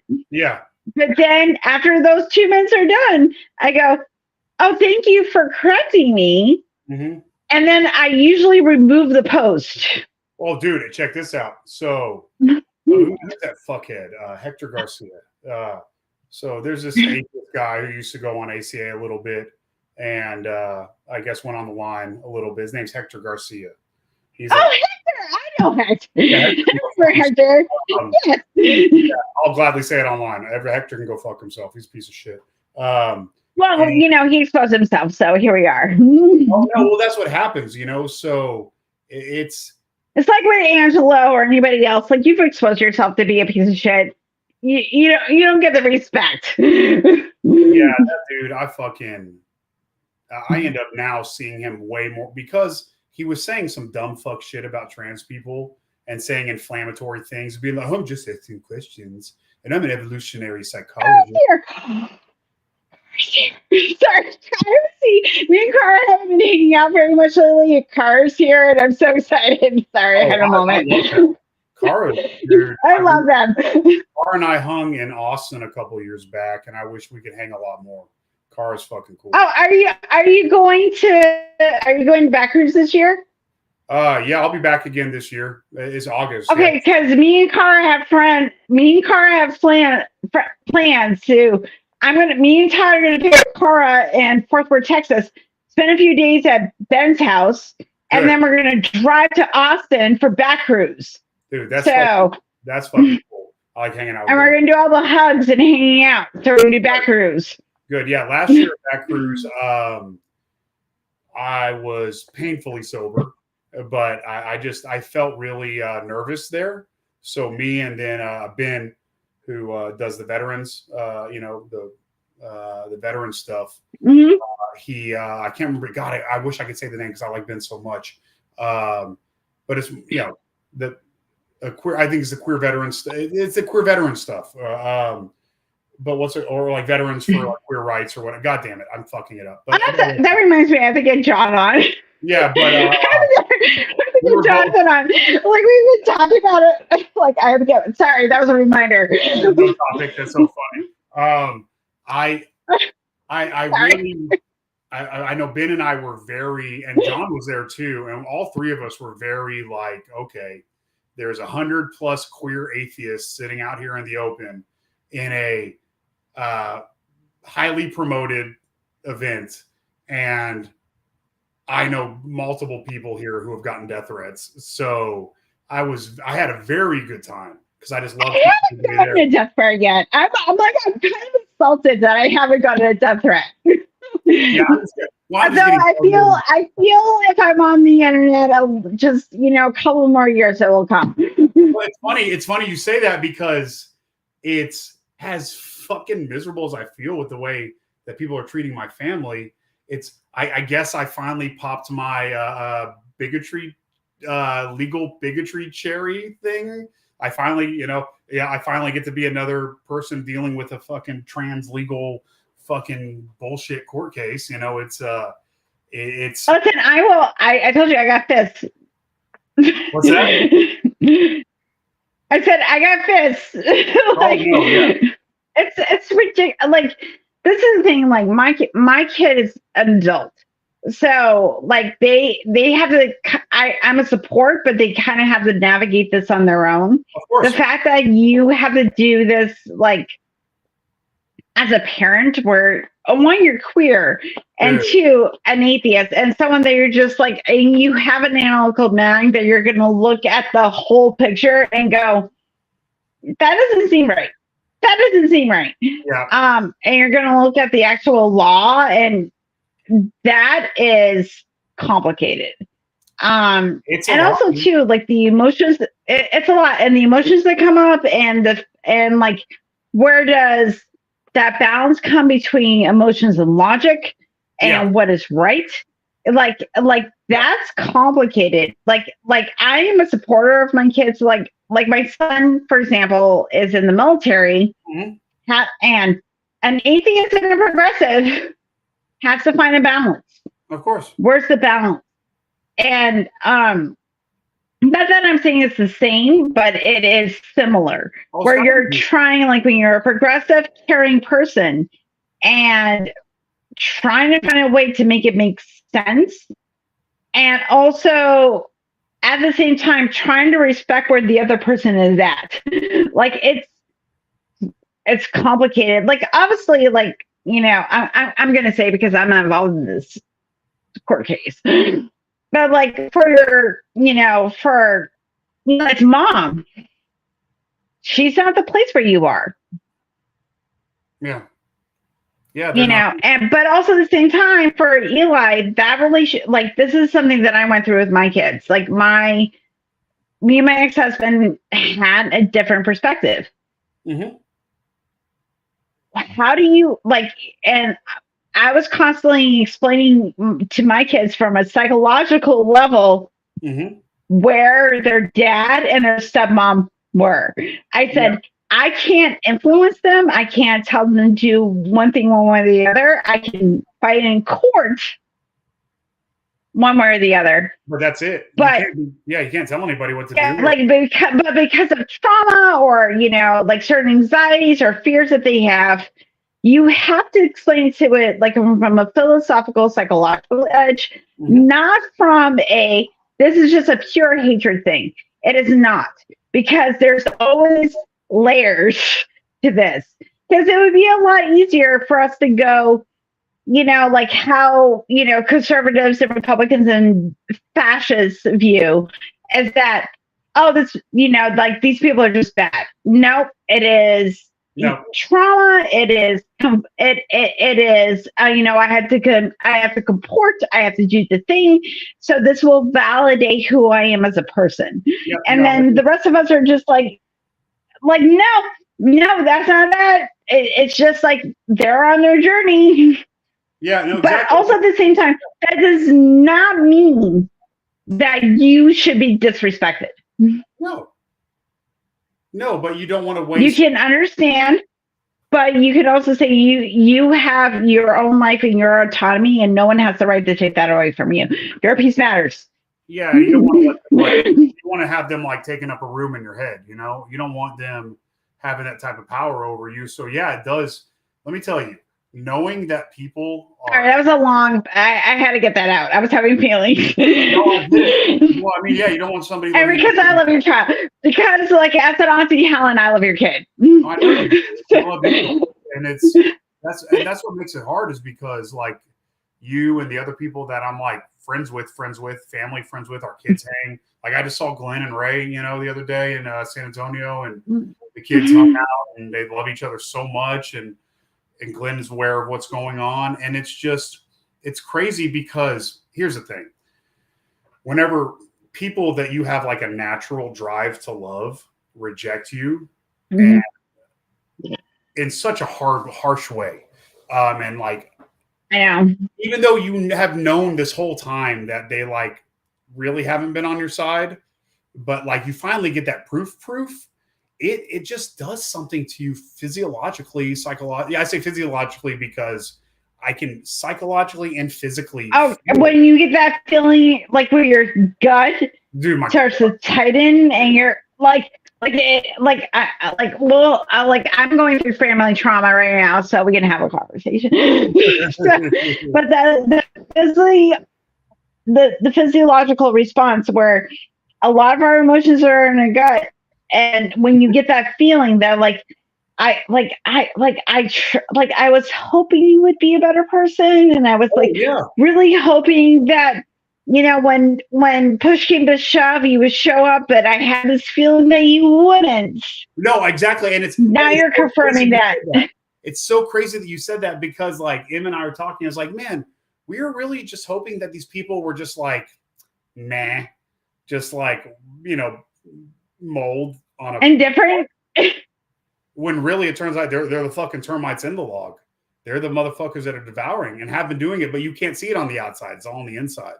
And it's fucking disgusting, man. So I have to be honest with myself. I'd say, well, it's funny you say your emotions are in your gut. Some people are stress eaters. I'm a stress non-eater. I wouldn't say starver, but pretty close to it. It's so hard for me to eat right now. I can feel it all in my stomach. I can feel it in my sleeping. I drink more when I'm stressed.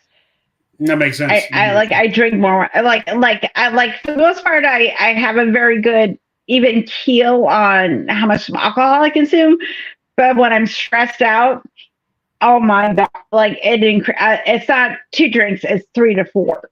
Because it's that escapism. And but the thing is though, is that because I'm I just don't want to feel this feeling I'm feeling right now. And that's why I have so much empathy for people that suffer with addiction, because I get it. I have it under control, where I can function, typically for, it's not detrimental to my life, but I know that feeling. Where you're just I just want to escape. Same. I do. I really do. I mean, early on, my late teens and early 20s, I dealt with some addiction. I mean, my mom was an addict until she took her own life, and a lot of people in my family are addicts, and so it's definitely there. And I understand, because right now the tendency is to drink, and like I said, I took a small shot of tequila before I got here, but that's, I mean, it's. Oh, I'm good. Yeah, I'm forcing myself. I feel really good right now. Yeah, I'm sure. It's how I get to this talk. Right now with the stress, because I'm having sleep issues with it and everything, I've been keeping alcohol out of the house, because I understand it, because I am so stressed and I don't want to feel the way I'm feeling right now. We're getting better. I told Todd, I was listen, we're drinking a little bit too much. We're last night I didn't drink at all. Yeah. And also Tuesday night didn't drink. I'm like, okay, and then like I'm trying to pick and choose when I drink. Be more aware of my behavior, like being more aware of my emotions, like where my emotional level is. I think that is healthy to know, like, and also at the same time, like I'm going to like I'm drinking tonight, but I also have to do a podcast. Yeah, of course. Like, like I have to be an adult. So well, I think that's a sign of emotional maturity, like knowing your level, you know. But I want to kind of sweep back around to we're talking about like, you know, the bigotry and like we were talking about the like this get out movement where, you know, people are like, well, I did the performative thing. Like, good for you. Thank you. Thank you so much. Thank you so much. Also at the same time, like, oh, I voted for Kamala, like, you know, what a blah, blah, blah. I'm like, okay, you did. Okay, thank you. Thank you. Great. Also at the same time, but at the end of the day, it's just like, are you still going to be doing the hard work? Well, no, of course. Because you did the performer thing, like, are you doing the grassroots? Well, as the fact that you're going to look, are you going to do that shit? Well, also, I mean, like, how are you gonna virtue signal and say I voted and did all this and not treat your own fucking family with the common decency and the integrity that you proclaim to everybody around you? It's because it's just these like, sorry, it's just like this. I don't know what it is. I mean, I'm listening to you. My cat never wants out. I'm listening to you. I'm just getting it for a second. No, it's good. It's just it's. I think that's what makes it most heartbreaking, is because, like we talked about early on, like if I know where you stand, then like it's not going to bother me, but I'm also not going to invest anything into you either. I'm not going to see, hey, I don't know, but maybe I'll give you a chance to like earn my trust or to be part of me. You know, to this, that, and the other. Like people who you know are fuckers. Like I don't put myself on a limb on that, but like these people, like these people that have, yeah. So that's the thing. So while you are aware and while you are careful and while you have kind of known, it's still fucking heartbreaking because it is that final. It's that confirmation of your doubts. It's the confirmation of your red flags, and that sucks. But at the same time. My brother got really okay, I'm gonna like have a personal I'm gonna have a moment, y'all. So my brother, because I'm not in an illegal battle, so I can talk about this. So my brother got mad at me because I went to the RFR excursion and I didn't go to my dad's funeral, but my dad and I had this like final like, you know, moment of meeting the minds that we loved each other. Yeah. I chose to go to the Recovering from Religion excursion because I was surrounded by my chosen family. Yeah. Versus going to my dad's funeral. My brother, Dickie, is so mad at me that he still won't talk to me. Like, and I'm just like, okay, I don't know what to do with you. And like a couple weekends ago, me and Kai and Tao were watching The Wall again, and my brother got me into Pink Floyd and prog metal and rock, and I sent him this text, and I was like, "Hey, you know, we're watching The Wall, and I got these memories flooding back, and because me and my brother would like send music to one another from like you'll see me like I'll post like I want to share some music with you, like that's my thing. That's my love language, everybody. Like I want to share music. If you listen to it, fine, I don't care. That's just my thing. So we would share music with one another. That was like our love language. Yeah. For some reason, the past 6 months. So I was hoping, like, you know, like if I told him, like, hey, you know, I hate this. I want us to connect. I love you. You know, I'm hoping, like, whatever emotional shit he's dealing with, he had dealt with, radio silence. Damn, I'm so sorry. And like what you said about how you like, oh, you did the things that I like, and I was hoping you would come around emotionally and like recognize me that like, hey, this is just a thing I'm going through. Mm-hmm. But also at the same time, you were smelling smoke. It's kind of like that. Like, oh no, oh, there's an actual fire. There's a fire. There's a fire. And Well, there's something you do about the fire because the person that started it also has to put it out. well, I mean, and it feels like the funerals are more for the other people. Like, if I'm dead, what the fuck do I know is going on? I don't want you looking Well, at like that. Who said it? Like when you're dead, you feel nothing, but everybody else is in pain. Yeah, I mean, look, I don't want to, look. If you're gonna sit there and look at my dead body, at least like throw darts at it or something, or fucking draw on my face or some shit. I'm going to be a tree. By the way, I want my ashes to be used to feed a tree, and like Todd wants to be like there's companies that can put you into like coral reef like push you into like reef bed cement under the sea. That's what he wants, and I was like, okay, whatever you want. I want to be I'm make it happen. I want to be molded into a dildo personally. And that's hot. So there's a company, and I don't know what state it is, that Ask a Mortician was talking about, that your remains can be used to feed another, like your remains are mixed in with some other remains that like deers or squirrels or whatever can eat.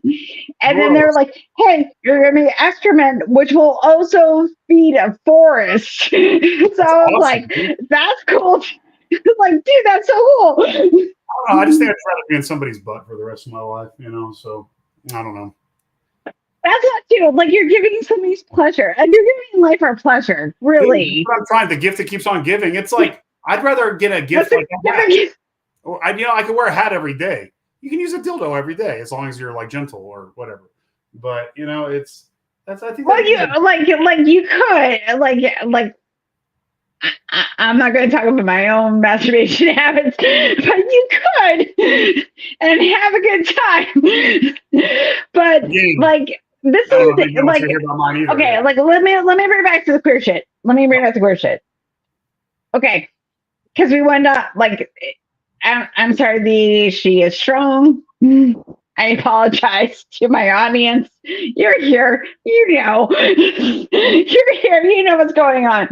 So, from my perspective, why? Okay, like I've had like this internal monologue with myself and other people in our space that we love and care about. Like, why do you think the external has monasticized into the eternal, the personal, not internal, the external into the personal? Because like there's this, like, like, I don't like queer people or people of color because gross.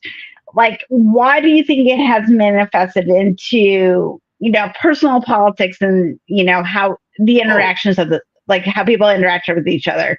Well, I got there. I did. Sex control and population. And I have a piece, so keep talking. So I'm listening to you, but I have to go. So sex and population control have been something that religious organizations have done, like theocracies, and you look at the Catholic Church. That's what they do. Originally it was the Catholic Church that really started pushing on population control because you needed people to fill the pews and pay the bills. So I think a lot of that homosexuality stuff was that. But that said, also, I think in another case, it's like alluded to in the Bible in a bunch of cases. And I think a lot of it also has to do with a response to the Romans and a lot of other cultures who openly practice homosexuality. And then I think now it's just a way to control people and to marginalize and demonize them, and to make them subhumans and make it easier to subjugate them and fuck them over and take from them. So if you dehumanize people, like you call people scum or rodents or this, that, and the other, it is we are symbol-driven creatures. So we assign that and we go back to disgust again. So roaches are disgusting. Rats are disgusting. Scum is disgusting. So these people are disgusting. So now they can just control you and fucking gear To you be fair, towards them. rats are super clean. I love rats. And Rats but are super clean. I love rats. I've had pet rats. I love them. I think they're super cute. They're cuddly. I would if they didn't have that constant need to shit everywhere. Oh, that's gross. That's not thing. That's gross. I can't. I don't. But I also think they're like super cute, and I want to cuddle one. It's kind of how I feel about ferrets. I want to love it. Anyways, I'm sorry. Just keep going. So yeah, I think it's a control thing. Oh, it almost dropped something. It's a control thing. Sorry, I'm back. It's a control thing. It's definitely. I think ultimately it has to do with control. It just depends on. I think with anything, it's just a tool that's used relative to whatever's going on. Queer people tend to be more leftist. They tend to be nonconformist. They tend to, think for themselves and do things, and they tend to be the people speaking out against the normativity.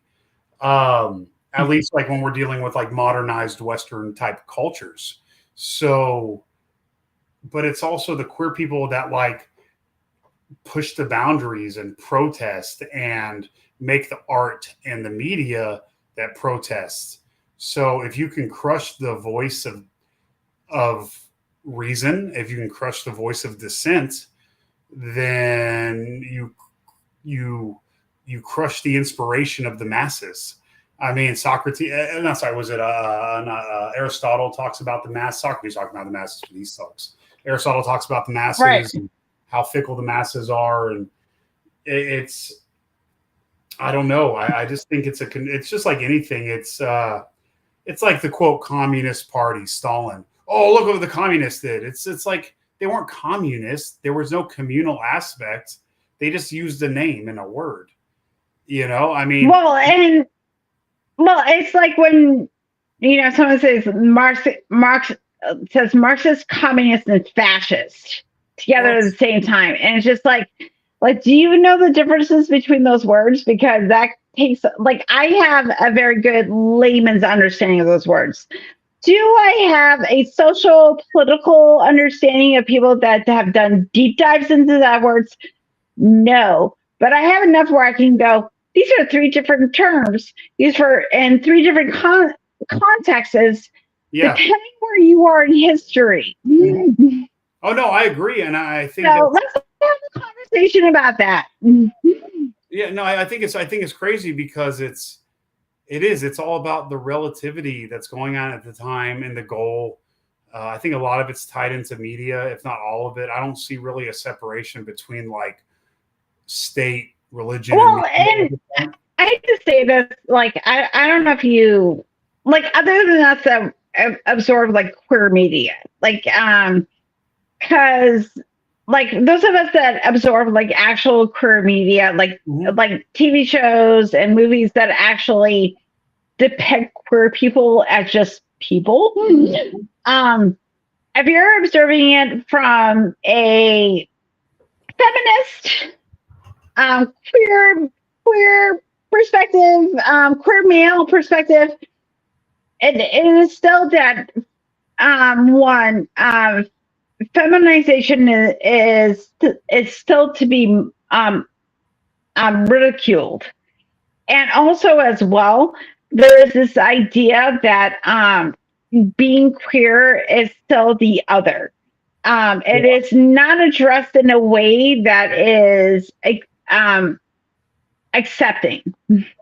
Yeah, I like the way that Seth Meyers does it. Like he'll joke about it, but he does it very quickly, and he does it in a way that doesn't bring on I'm sorry, Jimmy Kimmel, a feminized version of being like gay, because being gay is not like feminized. You can be like as you are. I'm sorry, like this normative quote way of existing, but also like I like penis, that's the type of stuff that I'm kind of like we have to redefine what queer looks like, because you can, no matter how you present, you can be queer.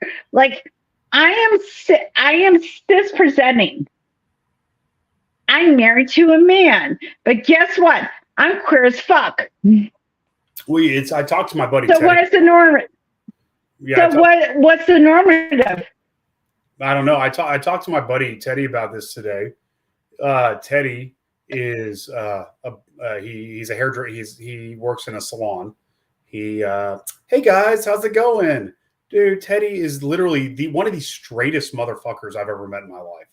This dude loves chicks, loves chicks. Like for him, boys, he's like, oh, boys, ew. It's the funniest fucking thing.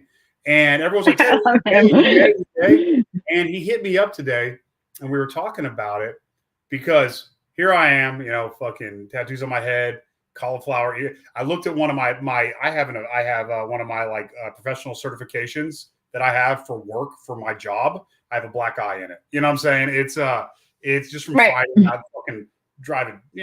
I've been driving Dodge trucks for years and Jeeps and fucking just hot rods and shit. And I like to fight and blah blah blah. But it's goddamn, I like dick. And it's I like dudes. I like fucking everybody in between. I love non-binary people too. Damn, they're hot.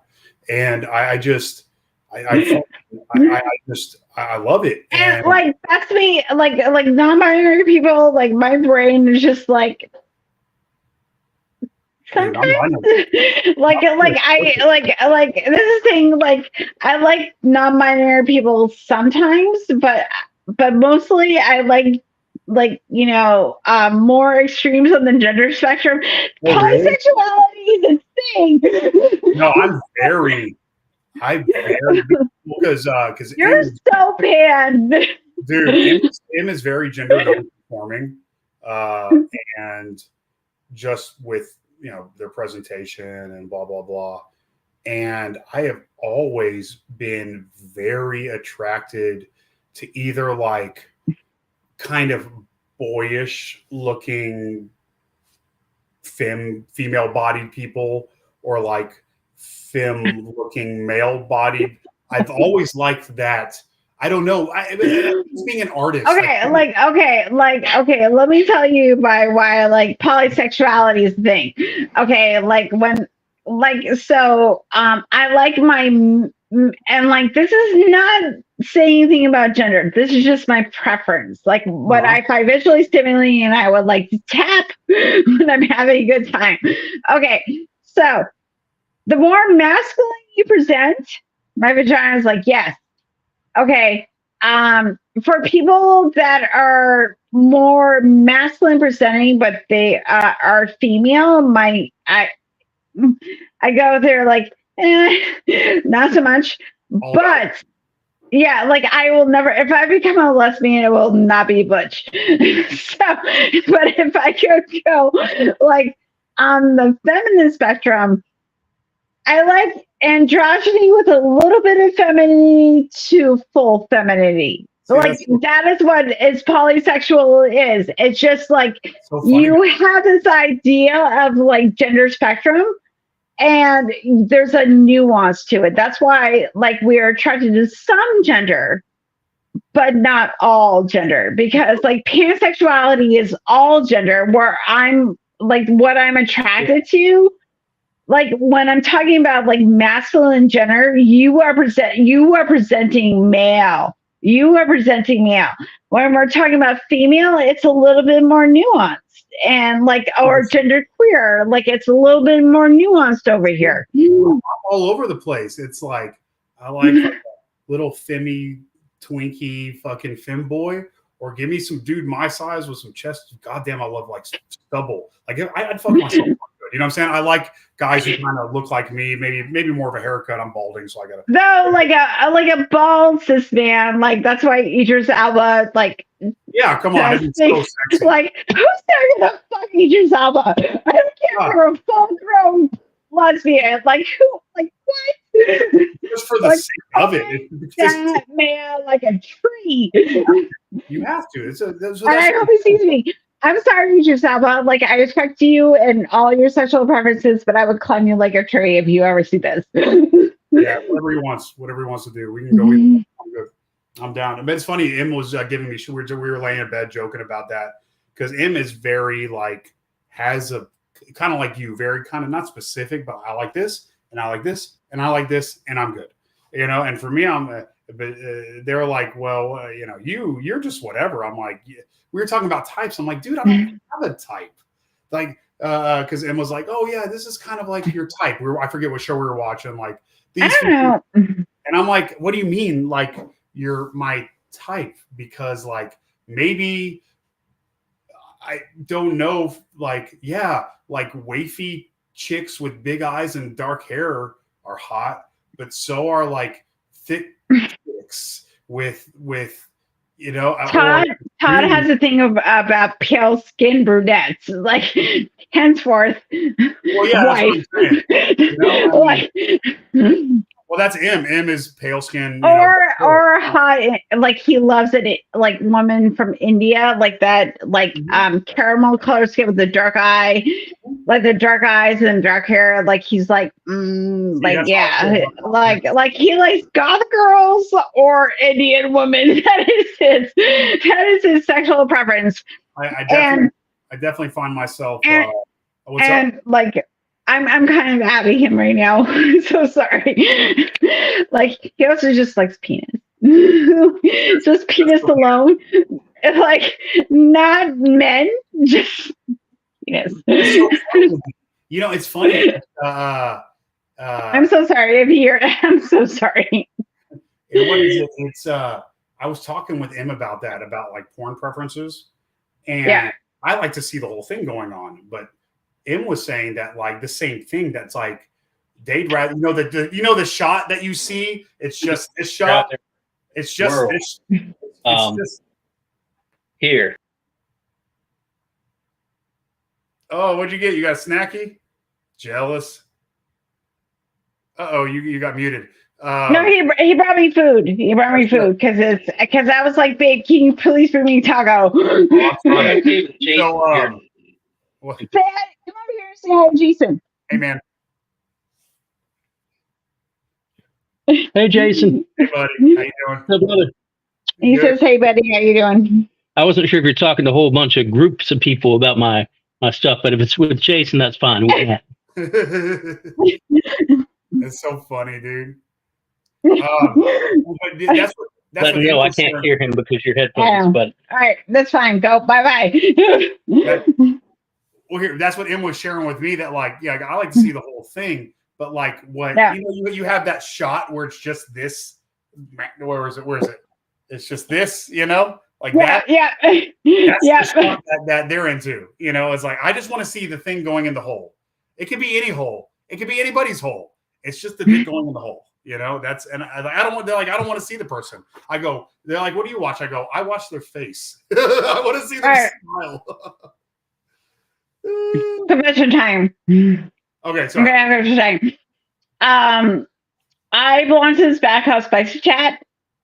That those of us that if you did online role playing back in AOL rooms, you'll appreciate this. You can create personas, and there are like kinks. Like you can do D&D adventures that involve kink. You can do like sci-fi adventures which involve kink, and also storyline. And also you can do like queer, like just like or queer or straight debate stuff. Where you can just like do kinky shit for fun. Highly recommend it. I love the future. I love the robot overlords for creating this app. I pay subscription money to this app, and I'm not ashamed of the fact that I do. That's so funny, dude. Yeah, and I'm just having a confession because like there's no shame. Like I've had to Kelly, I was gonna say hi to Todd, but like he took the cat. Like, okay, like listen, my queer wonderful people. I'm just gonna share. Like you can go explore And if you wanted to interact with the internet space as a, someone that just wants to have a good time, great. Because I live in Florida and porn has been removed, but I got spicy chat. That's so crazy. That sucks, man. You can get on X videos, I think, in a lot of places. They don't check X videos. That's a little hack. They're not. Oh! Thank you for that. Because I tried to get on YouPorn X Hamster, and they're like, no. And I was like, I don't want to put in my personal information because that's farming. Well, the thing with X videos is like the Cinemax of everything.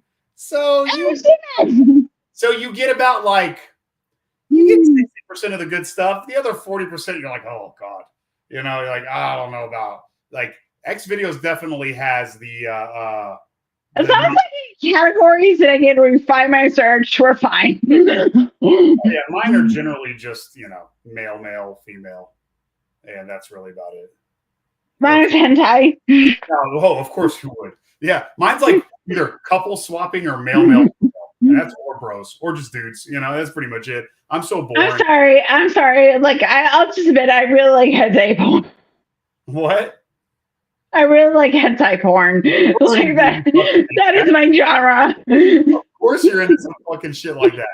That's so I'm gonna own it. I'm not ashamed. What's cool about hentai is there's no people. There's no That's right. I think so too. Also too, a lot of modern porn is from the male gaze, and also, so if I do hentai porn, I have an amount of separation that this is not a real person that's being treated. I think that's a psychological barrier. Again, people are complicated. I've been watching, some of the porn. Okay, so my favorite. But there are actually really good feminist porn out there. Yes, there's really good feminist porn. It's really good. Really good high production value. No, production value is the best, actually. No, there's and it's funny because, and if Emma's in here, she could attest to it. That's what we enjoy is more stuff that's it's like an acting troupe that works together, that work together at different scenes. Mm-hmm. Or you get my favorite stuff is a couple who puts out their own stuff. I love that shit. There's a couple couples. That's my favorite. When it's a couple. It's my favorite. Or a quadruple or whatever that Yeah, that's my actually. Yeah, I prefer the group stuff, but because but it's also people who work together a lot. I just I don't want to watch somebody who's getting exploited. I'm not into the high production, weird, bright. I'm gonna fuck you, whore, and you fucking take it, slut. And I don't like the weird, greased up fucking dudes. I'm not into that. I just want to watch people enjoying each other. Honestly, it's really I don't even watch anything kink. Very rare do I watch any bondage stuff because we just do that at home. It's really weird. I was talking about spicy chat. It's that you can train your algorithm. Mm-hmm. So, if I've heard certain, you're allowed to correct scene and dialogue, and the algorithm, because AI learns from what input you want, will adjust. That's interesting. If you say I don't want to be called if your character doesn't want to be called a certain term, yeah, it will adjust for that. That's cool. So it's okay. Because I know there's algorithms where women are going to be debased, but if I'm going to participate in this, that's different. That's what you can call me a dirty slut in certain contexts, but you cannot call me this in certain contexts. No, I agree with you. It's really It's really it's just a matter of what do you like? What are you into? Is everybody enthusiastic and consenting and of age? So yeah, it's also too this is the thing about if we reach a singularity, okay, we're almost there.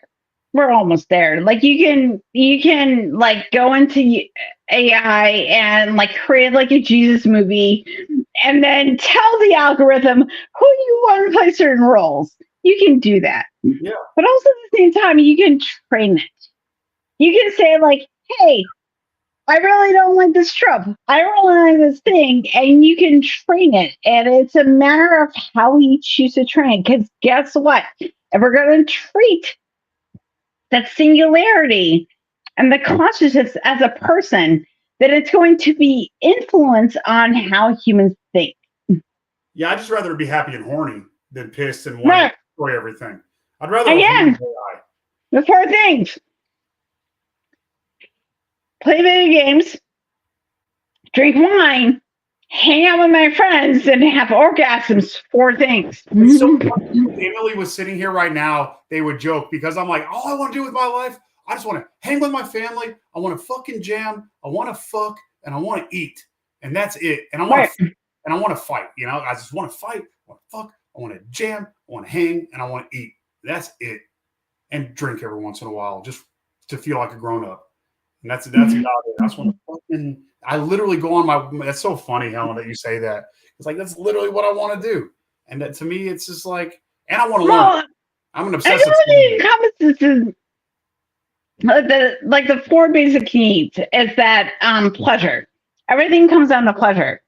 But also at the same time, we're social creatures. I love learning. And also at the same time, we're primal. Yeah. But also too, like if I hang out with my friends, I'm having an experience, and I always learn something new. And I think that's the most important thing, that we have to be learning something new from one another.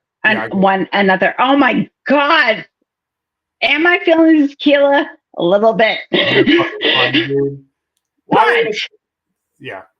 But that being said, even with that in, it's just like the reason why I do my show is because I want to entertain new thoughts in my brain and look at things and people that can impart things onto me. I'm like, oh, I didn't consider that before, or I didn't have that perspective. Like, and that's really important. I won't allow people that are so free thinking that their brains fall out. Well, yeah, like you have like the old school skeptics that are so skeptical they don't even believe that they're talking. You know, yeah, which I can respect. And I'm like, okay, fine, but you're still making airwaves and words. Yeah, I'm perceiving it, so I don't really know what to do with you now, brother. But I can appreciate that. But then you just kind of fall into fucking solipsism or whatever. But what I find really funny is that AI finds religion absurd. Really? That's funny. Yeah, it like over and over again, if you like tell an AI, like, you know, like, what do you think of a religion? Like if you put it into ChatGPT or whatever, it finds it absurd. It understands it in the same way that skeptics do, where it is a sociological manifestation of absurdity. Yeah. Because like they understand, because that's what the data shows. Yeah. But if you ask an AI if there's a God, they're like uncertain. Yeah, I don't know. They're agnostic. They're agnostic about it. Yeah. It'll say like many people believe there is a God and blah blah. Yeah, like, but there's. Yeah, I mean, so it's agnostic about it, which I find very funny about AI. Because there's no ability to demonstrate anything. You can right. And so like, because if it's going to go by data. Well, yeah, it's going to buy data that says like, no, with scientific reason and rigor. No, like it's going to take the agnostic point of view. We can't prove it, so we can't. As of right now, it doesn't exist. Yeah, what it does, it reminds me of like the old school AI or ChatGPT, which is guys like this and Tacitus, and I hope I'm saying the names right. To where you hear Christians a lot of times be like, well. They wrote about Jesus. No. What they wrote about was, hey, there's some people who claimed that who attested to following a guy named blah blah blah, followed a guy named the Christ who was crucified. Jesus existed. It's like, no, he's saying there are some people who said they believed in a guy who was reported. Which I'm going to find out. I got to find David Fitzgerald. Oh, there you go. So yeah, there you go. Like I'm reading his Playing God series right now. I'm like, sure he's referencing a like lot of which is the evolutionary, history of world religions, which he signed all 3 of my copies for me because I just was like, I will buy them if you sign them. So, but like reading these books has me going like listen, like I know religion is bullshit, and like I was a pagan, and part of the pagan tradition is that you actually have to read like ancient mythology. Of course. Once you do that, you're like, whoa, hold on. Everything reflects the culture and psychology of the people that are living in that culture. Yeah, and the environmental pressures too. Don't forget those. And the environmental pressures. You're going to have a storm god if you're constantly being, inundated by by flooding. We'll have desert gods if we're from Antarctica. Yeah, so. Yeah, it's like, okay, I get it. So it was a very easy transition for me to leave religion. And I think that when we're talking about true things, this is just even when we're talking about bigots, or even, I'm going to bring this back to paganism. In paganism, there's a reflection that being queer is just a byproduct of nature. Yeah. But there's a spiritual aspect to it. Yeah. Like you are divinely evoked. And I'm like, I bought into this as someone that was a feminist and queer. This sort of sacred, not secular sexuality, but sacred sexuality, that there was something sacred or other worthiness or spiritual that was going on. This is why you get charlatans that will do chakra opening workshops to your sexuality, blah, blah, blah, blah, blah. Yeah, I see that all the time. That type of shit, that's where that comes from. Of course. And this is another thing about queer bigotry, that is not just the manifestation of the human experience. It is something spiritual and something sacred. And it's just yeah, I know. We're marginalized. It sucks. It's terrible. But guess what? It's just part of being a person. Yeah, it almost invalidates. See, that's so interesting that you think about it that way, because when you really look at it, it still removes it from you. And it still attributes some fucking spiritual, magical aspect to it. Did you look into the Secret Flames Cult? What? Okay, Jason, I want you to look into the Sacred Flames Cult. Do you have Hulu or Amazon? Yeah, I've got those things. I've got Amazon. Sacred Flames. As a person that was in a cult and was told they have special powers, I want you to look up the Sacred Flames Cult, where they force people into transition. Because it is so very heteronormative. But a lot of people that got into this cult were female identifying. And they would, and to force couples together, because you're obviously supposed to be just one person for the rest of your life. Oh, right? Is this the twin flames? Is it twin? Twin flames, yeah, twin flames. Yes, I've heard of this. Yes, yeah. Oh my god! This is. I listened to a short kind of podcast going over. There's a whole documentary on it. I think it's on Amazon Prime or Hulu. I can't remember. Was that the lady who she? No, we're not talking about Teal Swan. No, it's not Teal Swan. Well, I know about Teal Swan. I just listened to a 4-part episode, no, a 5-part on Someplace Underneath about her. She is a fucking, oh god, talk about a privileged human being who just steals people's money, and souls. You got a taco in your mouth. That's what she said. I am. I'm eating. I don't care. But like the Till Swan shit is just like top tier, like cult manipulation. Like I watched a documentary where they were just filming. They did not take her words out of context. She was just say shit, and I'm like, that's some manipulative bullshit that you're saying right now. But is she the one who died?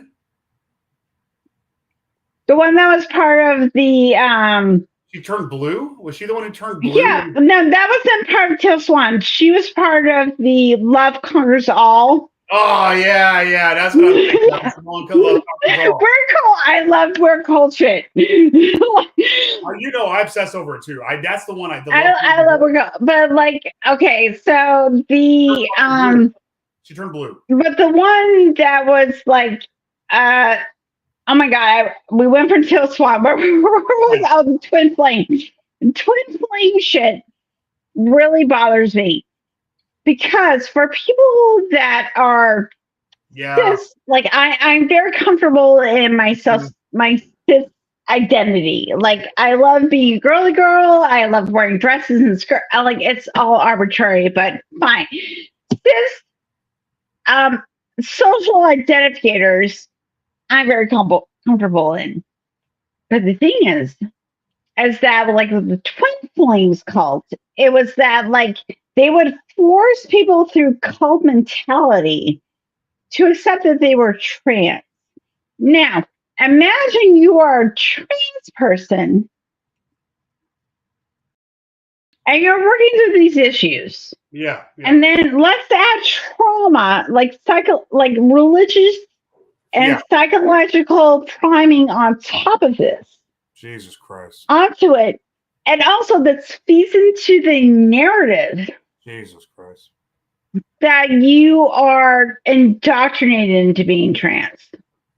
Yeah, and then the twin flame. Yeah, that's Jesus. And that's like it. Like if you like this documentary pissed me off so much as a parent of a trans kid and like supportive of like all the wonderful trans people that I love in my life, and I'm just like, oh no. Well, like, that's just another fucking.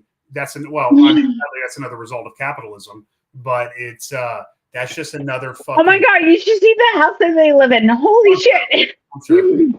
But that's just another. I mean, for one, it's a result of capitalism. You know, it's commodification of that. But two, I mean, that's so because that's what happened to me.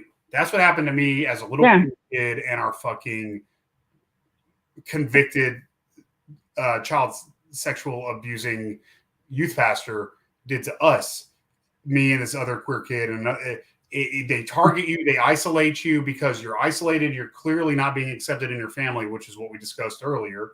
You know, so you've got a fucking bigoted, homophobic family. You've got this. You're isolated. You're like young, so you're impressionable. And here's this guy who's like, well, here's the dad I never fucking had. Here's a man giving me attention.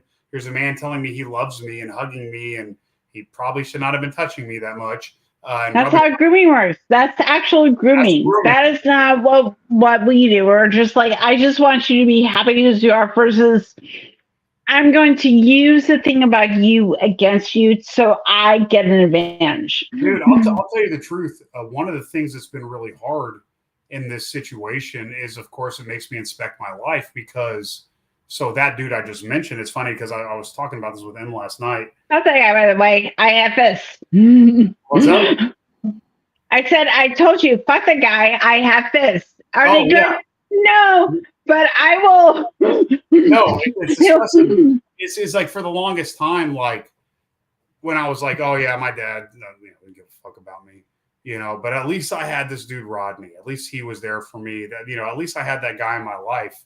But now that I look back and I remember what happened and all these things and I see all this stuff, and then he gets convicted for it and blah, blah, blah.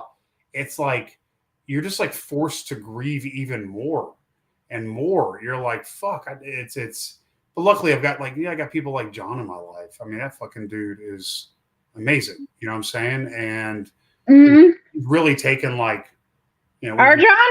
Yeah. Or different John? Our John. Our John, I love our John. You know, he is. Oh, I love him, and it's like we've really gotten close over the years. And he is. I love him so much. like he was like, "Hey, Helen, you have to go to this protest," and I was like, "Okay." Like he was the one that turned me on to do the hands off protest that's happening this Saturday. Yeah. So Yeah. He that was telling me John. about it. He was telling me about Yeah. it. And it's crazy, like, but I was for the longest time up until like I finally like got involved in MMA up until like my mid-20s. I would constantly find myself getting attached to these different shitty groups and these different fucking shitty older men and these different people who would fucking try to steer me in one way or another. And it's sad because like people target you whenever you're obviously in need of support and you're obviously neurodivergent, you're obviously queer, and it seems safer because it's just spiritual and it's not Christianity and we accept you for who you are and this, that, and the other. But really, no, they're fucking predators. That's why spiritual is just as terrifying, because it's like what we started this discussion with. It's insidious because they're not just coming out and saying you're going to hell. No, they're like, no, we accept you. Sure, we love you. Just come how you are. Well, they're gonna fucking fuck you. But you say something you are, and then as soon as you're in like for like 4 to 6 weeks, then like it's a slow burn. It is, because like no cult is going to come to you. This is the thing, as like if we're talking about cult mentality. Yeah. It's not, no cult is going to come to you. It's like, we're a cult and we're going to conform, we're going to make you into fall into cis heteronormativity. It is, hey, we're gonna provide you a safe space. Yeah, we're gonna provide you a place where you are accepted. Yeah. Then slowly over time, Drip. I don't like to use the frog in the low boil because that is not an accurate description of how frogs behave, but it is the slow burn. It's that like the slow, it's the slow drip. It's the slow thing that, and then after a amount of time, you're like, oh, I'm actually being tortured. Yeah. Like, oh, you didn't have my best interests at heart. You didn't have my ability for, like, you didn't rely on my ability to actually think for myself. No, it's disgusting. And that's what it is. It's exactly what you said, that you become a pawn, a tool, a commodity, an item, a thing. Right. And that's the thing that I find so insidious. Yeah, for humanity. Again, you become dehumanized, and people change your name. You don't change your own name, your name gets changed. It's like that's such a weird thing that happens in these groups, all the way from Christians. Well, it was like what happens to the Jews, where you just had to wear the Star of David. Like you could have been an atheistic Jew. Yeah.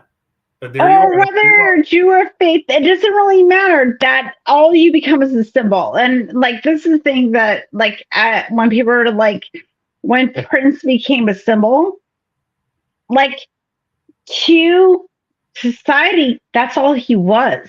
You never saw him as a person. You never saw him as, a person. Like he was a very talented artist. He was but queer as fuck. And also as too, like everybody was like, you're a symbol to me, you're not a person. Yeah. So here you go. Fuck my name. Who needs it? Right. And what's the thing about that? I'm meeting.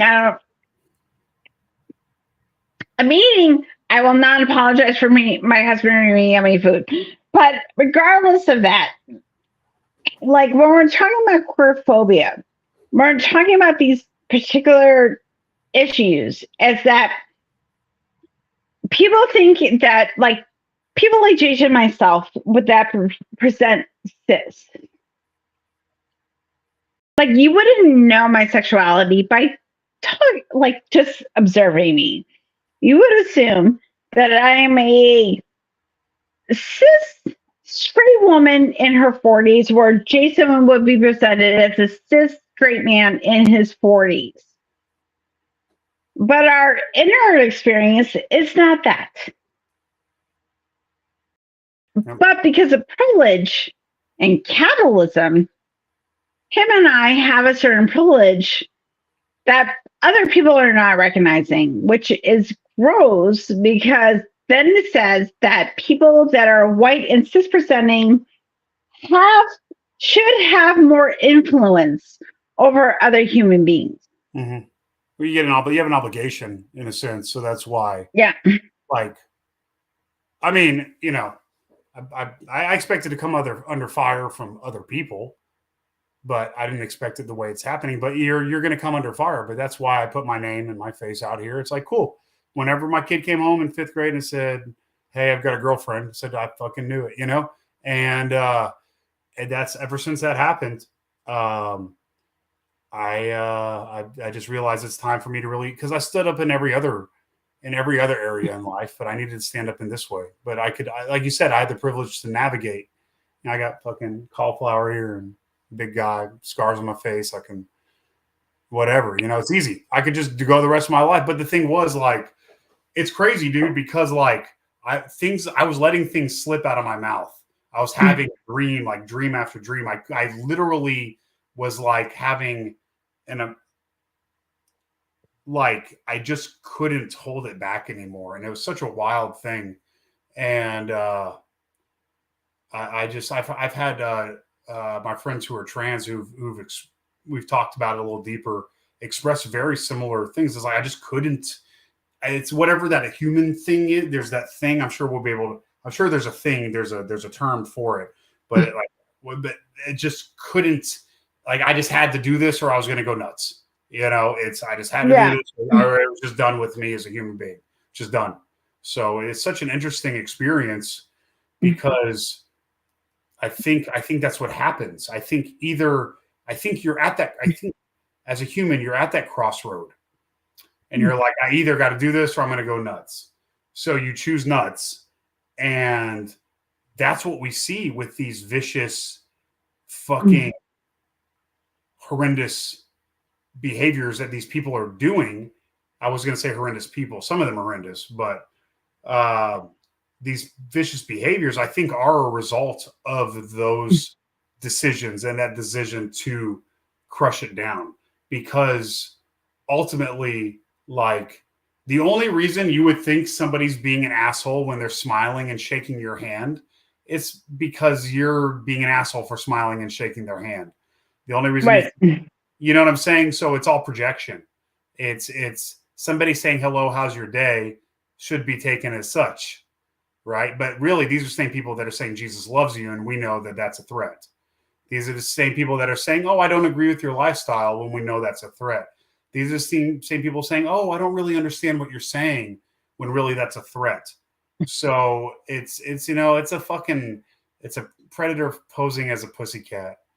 And I don't know, man. I just think I like in my signatures, like on when I for my work email, it's live long and prosper by Spock, which is from a Jewish man.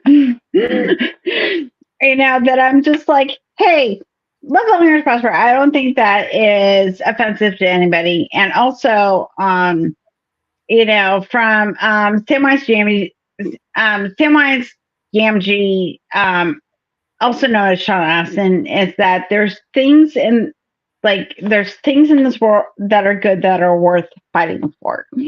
Like we don't get to passively sit by, because we thought in 2016, when queer people could marry, that the fight was done. No, the fight is every day. The fight is every single day, because the fight that you're going through, the fight that my kid's going through, the fact that they're just like, you want a passport, the fact that you don't, I'm going to force you to say who you are. That's the insidiousness. That is the, authoritarian and fascist point of view. Certain individuals are better than other individuals, and also too, I get to tell you who you are. Yeah. It's really sad, man. It's really, and that trickles down to, we're talking about family courts, we're talking about civil court, but we're talking about criminal court. Like, let's just say you murder somebody and you happen to be gay. What does that have to do with the fact that you murdered somebody? Nothing. Just like being even okay, let's just say you have an internal gay hatred. Fine. I get that, but at the end of the day, you still killed somebody. Doesn't really matter. Your justification, you still kill somebody. Yeah. This is why we don't use the God defense, and that's the thing that I find so fucked up. Okay, I'm gonna have a moment, y'all. Gonna have a moment. You're gonna close have a moment here. All right, come on. I'm gonna close with this shit. I'm gonna close it. Okay, so, and any court of law, the defense says God made me do it or the devil made me do it is not dismissible in court. You are not. That is not an excuse for you, because guess what? We cannot prove that God or the devil exists. Okay, so let's take this to God assigned male or female. There you go. What the fuck are you talking about? Well, what are you talking about? Well, ultimately, because you just said that God cannot decide in any legal consequence. This gets to decide how one thing is going to go. I am so sorry for you. This is not how we're going to play this game, because God cannot decide if I decided to murder someone or not. He cannot decide gender. Yeah, I agree with you. And I think that's an extremely astute observation. I've never even thought about that, Helen. I fucking love it. I'm going to tell Emily as soon as we get off here, because ultimately, and I've made this argument, there would be no anti-gay shit in the law. Like, people wouldn't be bringing this shit up in a legal environment if it weren't for the religious undertones that built the foundation to do this. Because we know that there is scientifically, we know that these are healthy behaviors. We know that these are boring and normal. It is not exciting. Me liking dudes is boring. Oh my God, my transfer, we all have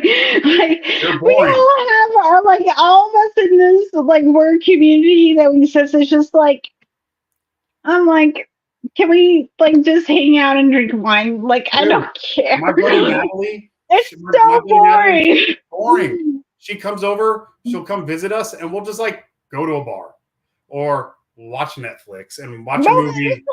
The whole thing about the concubines, the people that lived in the East and stuff like that, and all the Americans, the cis straight white man was oh, this is weird and exotic, and then this taboo thing, and then they get there and they're just oh wait, this is just prostitution. Yeah, it's just fucking just hookers. Yeah, it's just it's hookers. It's just one of hookers, man. And it's more sex slaves than anything else. Yeah. Right, it's no one's getting paid. A concubine is a sex slave, everybody, by the way. You don't even get paid. You are owned. You're lucky if you're owned, and because we own vaginas, and henceforth. Also, I would like to point out that sex work is work, and that you should still pay if you're on a cam, pay the girl, pay that person. Give them money. That's please. So well, yeah, it's so hard. It's so hard in this economy. If a girl's masturbating for her, give her money. Well, please, yeah, pay that poor woman. She worked hard. Yeah, she works hard. Works hard. Sex work is work. Yeah. You gotta buy costumes. You gotta appeal to all different types of sexual demographics. Give that girl some money. or give that boy some money, or that genderqueer person some money. Give them money. It is work. I agree, 100%, 100%. Sorry, that is my hill. I'm gonna die on it. And bye, everybody. No.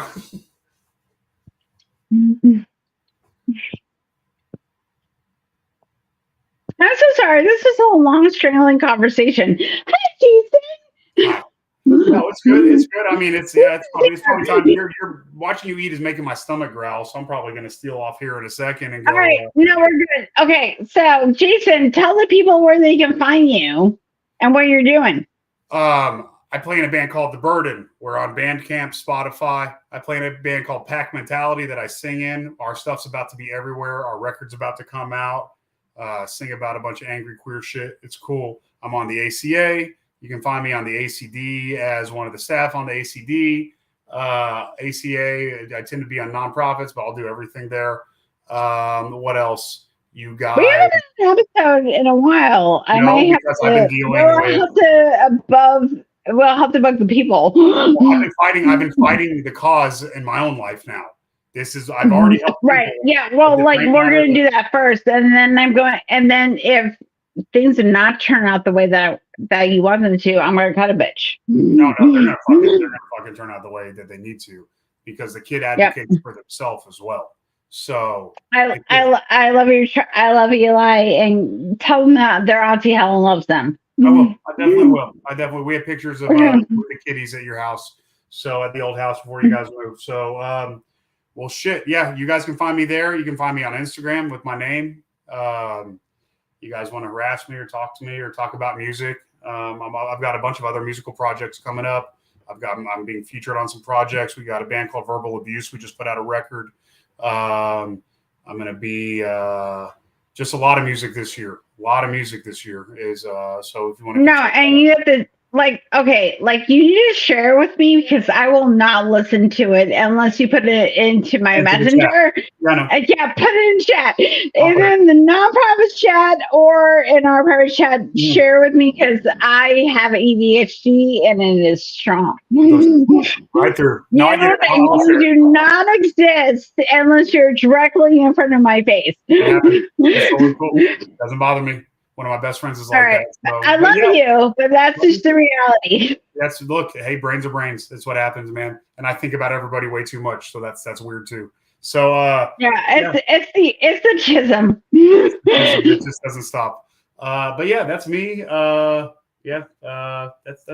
pretty much it. I have a pro fight coming up in July, so I'll let you guys know sooner. It'll be I think on you'll be on over the summer. Well, yeah, and it'll be on USP. I think it'll be on. I want you on post hoc. All this shit. Okay. Oh yeah. We'll be on. Talk about because you'll be able to talk about it freely, and you can talk about like all the things that happened over the course of it. Yeah. No, we will. I'll let you know. Okay, so that's the plan. Okay, so this coming Saturday, I'll be on. This coming Sunday, I'll be on Let's Talk at Skeptic Haven with Neil the 604 Atheist. This coming Thursday, Ways to Human, my friend AJ will be on next Thursday to talk about veganism. Also, Jan Selby will be on Monday night to talk about shameless sexuality, a conference that she's happening in somewhere in the northwest of the United States. Janice is the shit. I love her. So she's going to be on a Monday. AJ will be on Thursday, and then next Saturday I will be on Neil the 604 Atheist channel, doing other deconversion stories, but probably talking more about how things have progressed since I have left any sort of belief. So, do things. If you want to be on the show, or someone that should be on the show, email me here.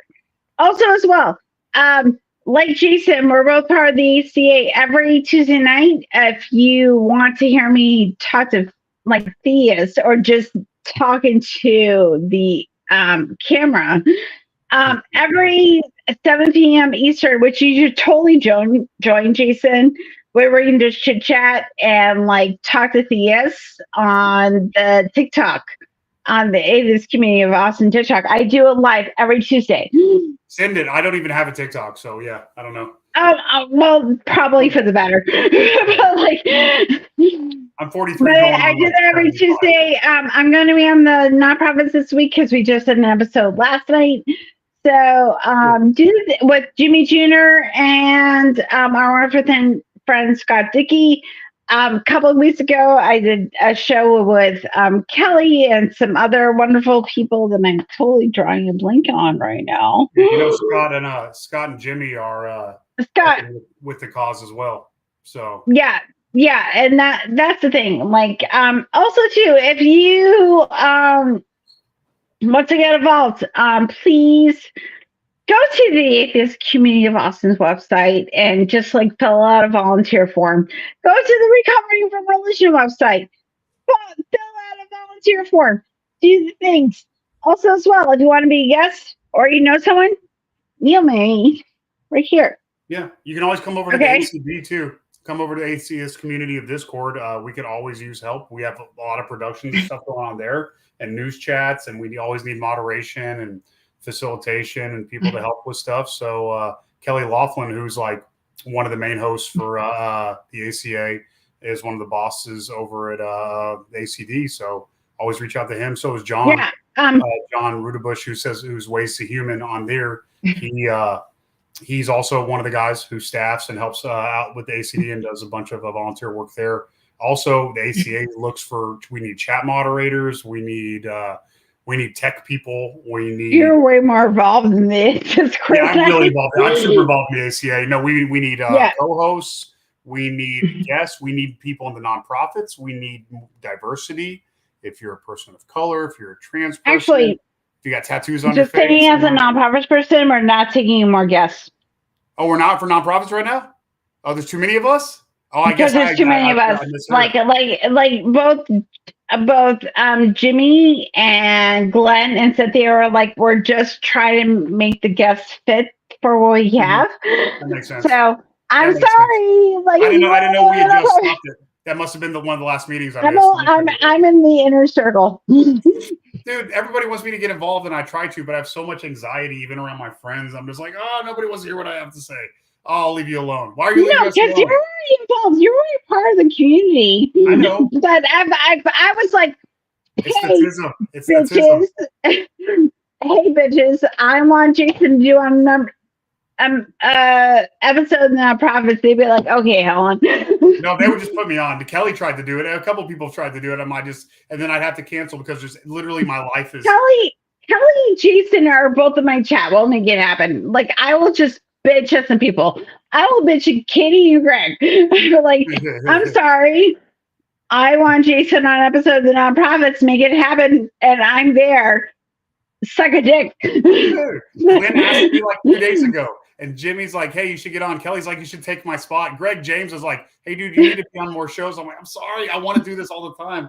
I just like, life is insane right now. It has been insane for like 2 months. I think that once this all like settles down, then we'll do we'll do a triumphant return to the nonprofits of Chaco then. Exactly. And then we'll have a video here where I'll drink as much as you did, and it'll be funny. So yay. So all right, well, what else? Okay, and as what I say goes. Henceforth. Okay. I'm wishing everybody a good night. Give someone a compliment this week. Stay kind, stay skeptical. And if you have a little bit of privilege, up-boost somebody that may not. And I'm going, because that's how we... Give someone an orgasm. Like, definitely. If you're not going to have one, at least give somebody one. I was going to say, especially yourself. Give someone, like whatever you give your, like, orgasms aplenty. Yeah. My children. As your goddess Helen. I bless you upon the orgasms. Cuckoo too. I am the Lizard King. All right, everybody, have a wonderful week. I will see you here on Monday when Jenna Subley is going to be on talking about secular sexuality. So show up on Monday, 7 p.m. She's going to be here. Okay, bye, bitches. Bye. Love you all. Bye, sweetie. Mwah.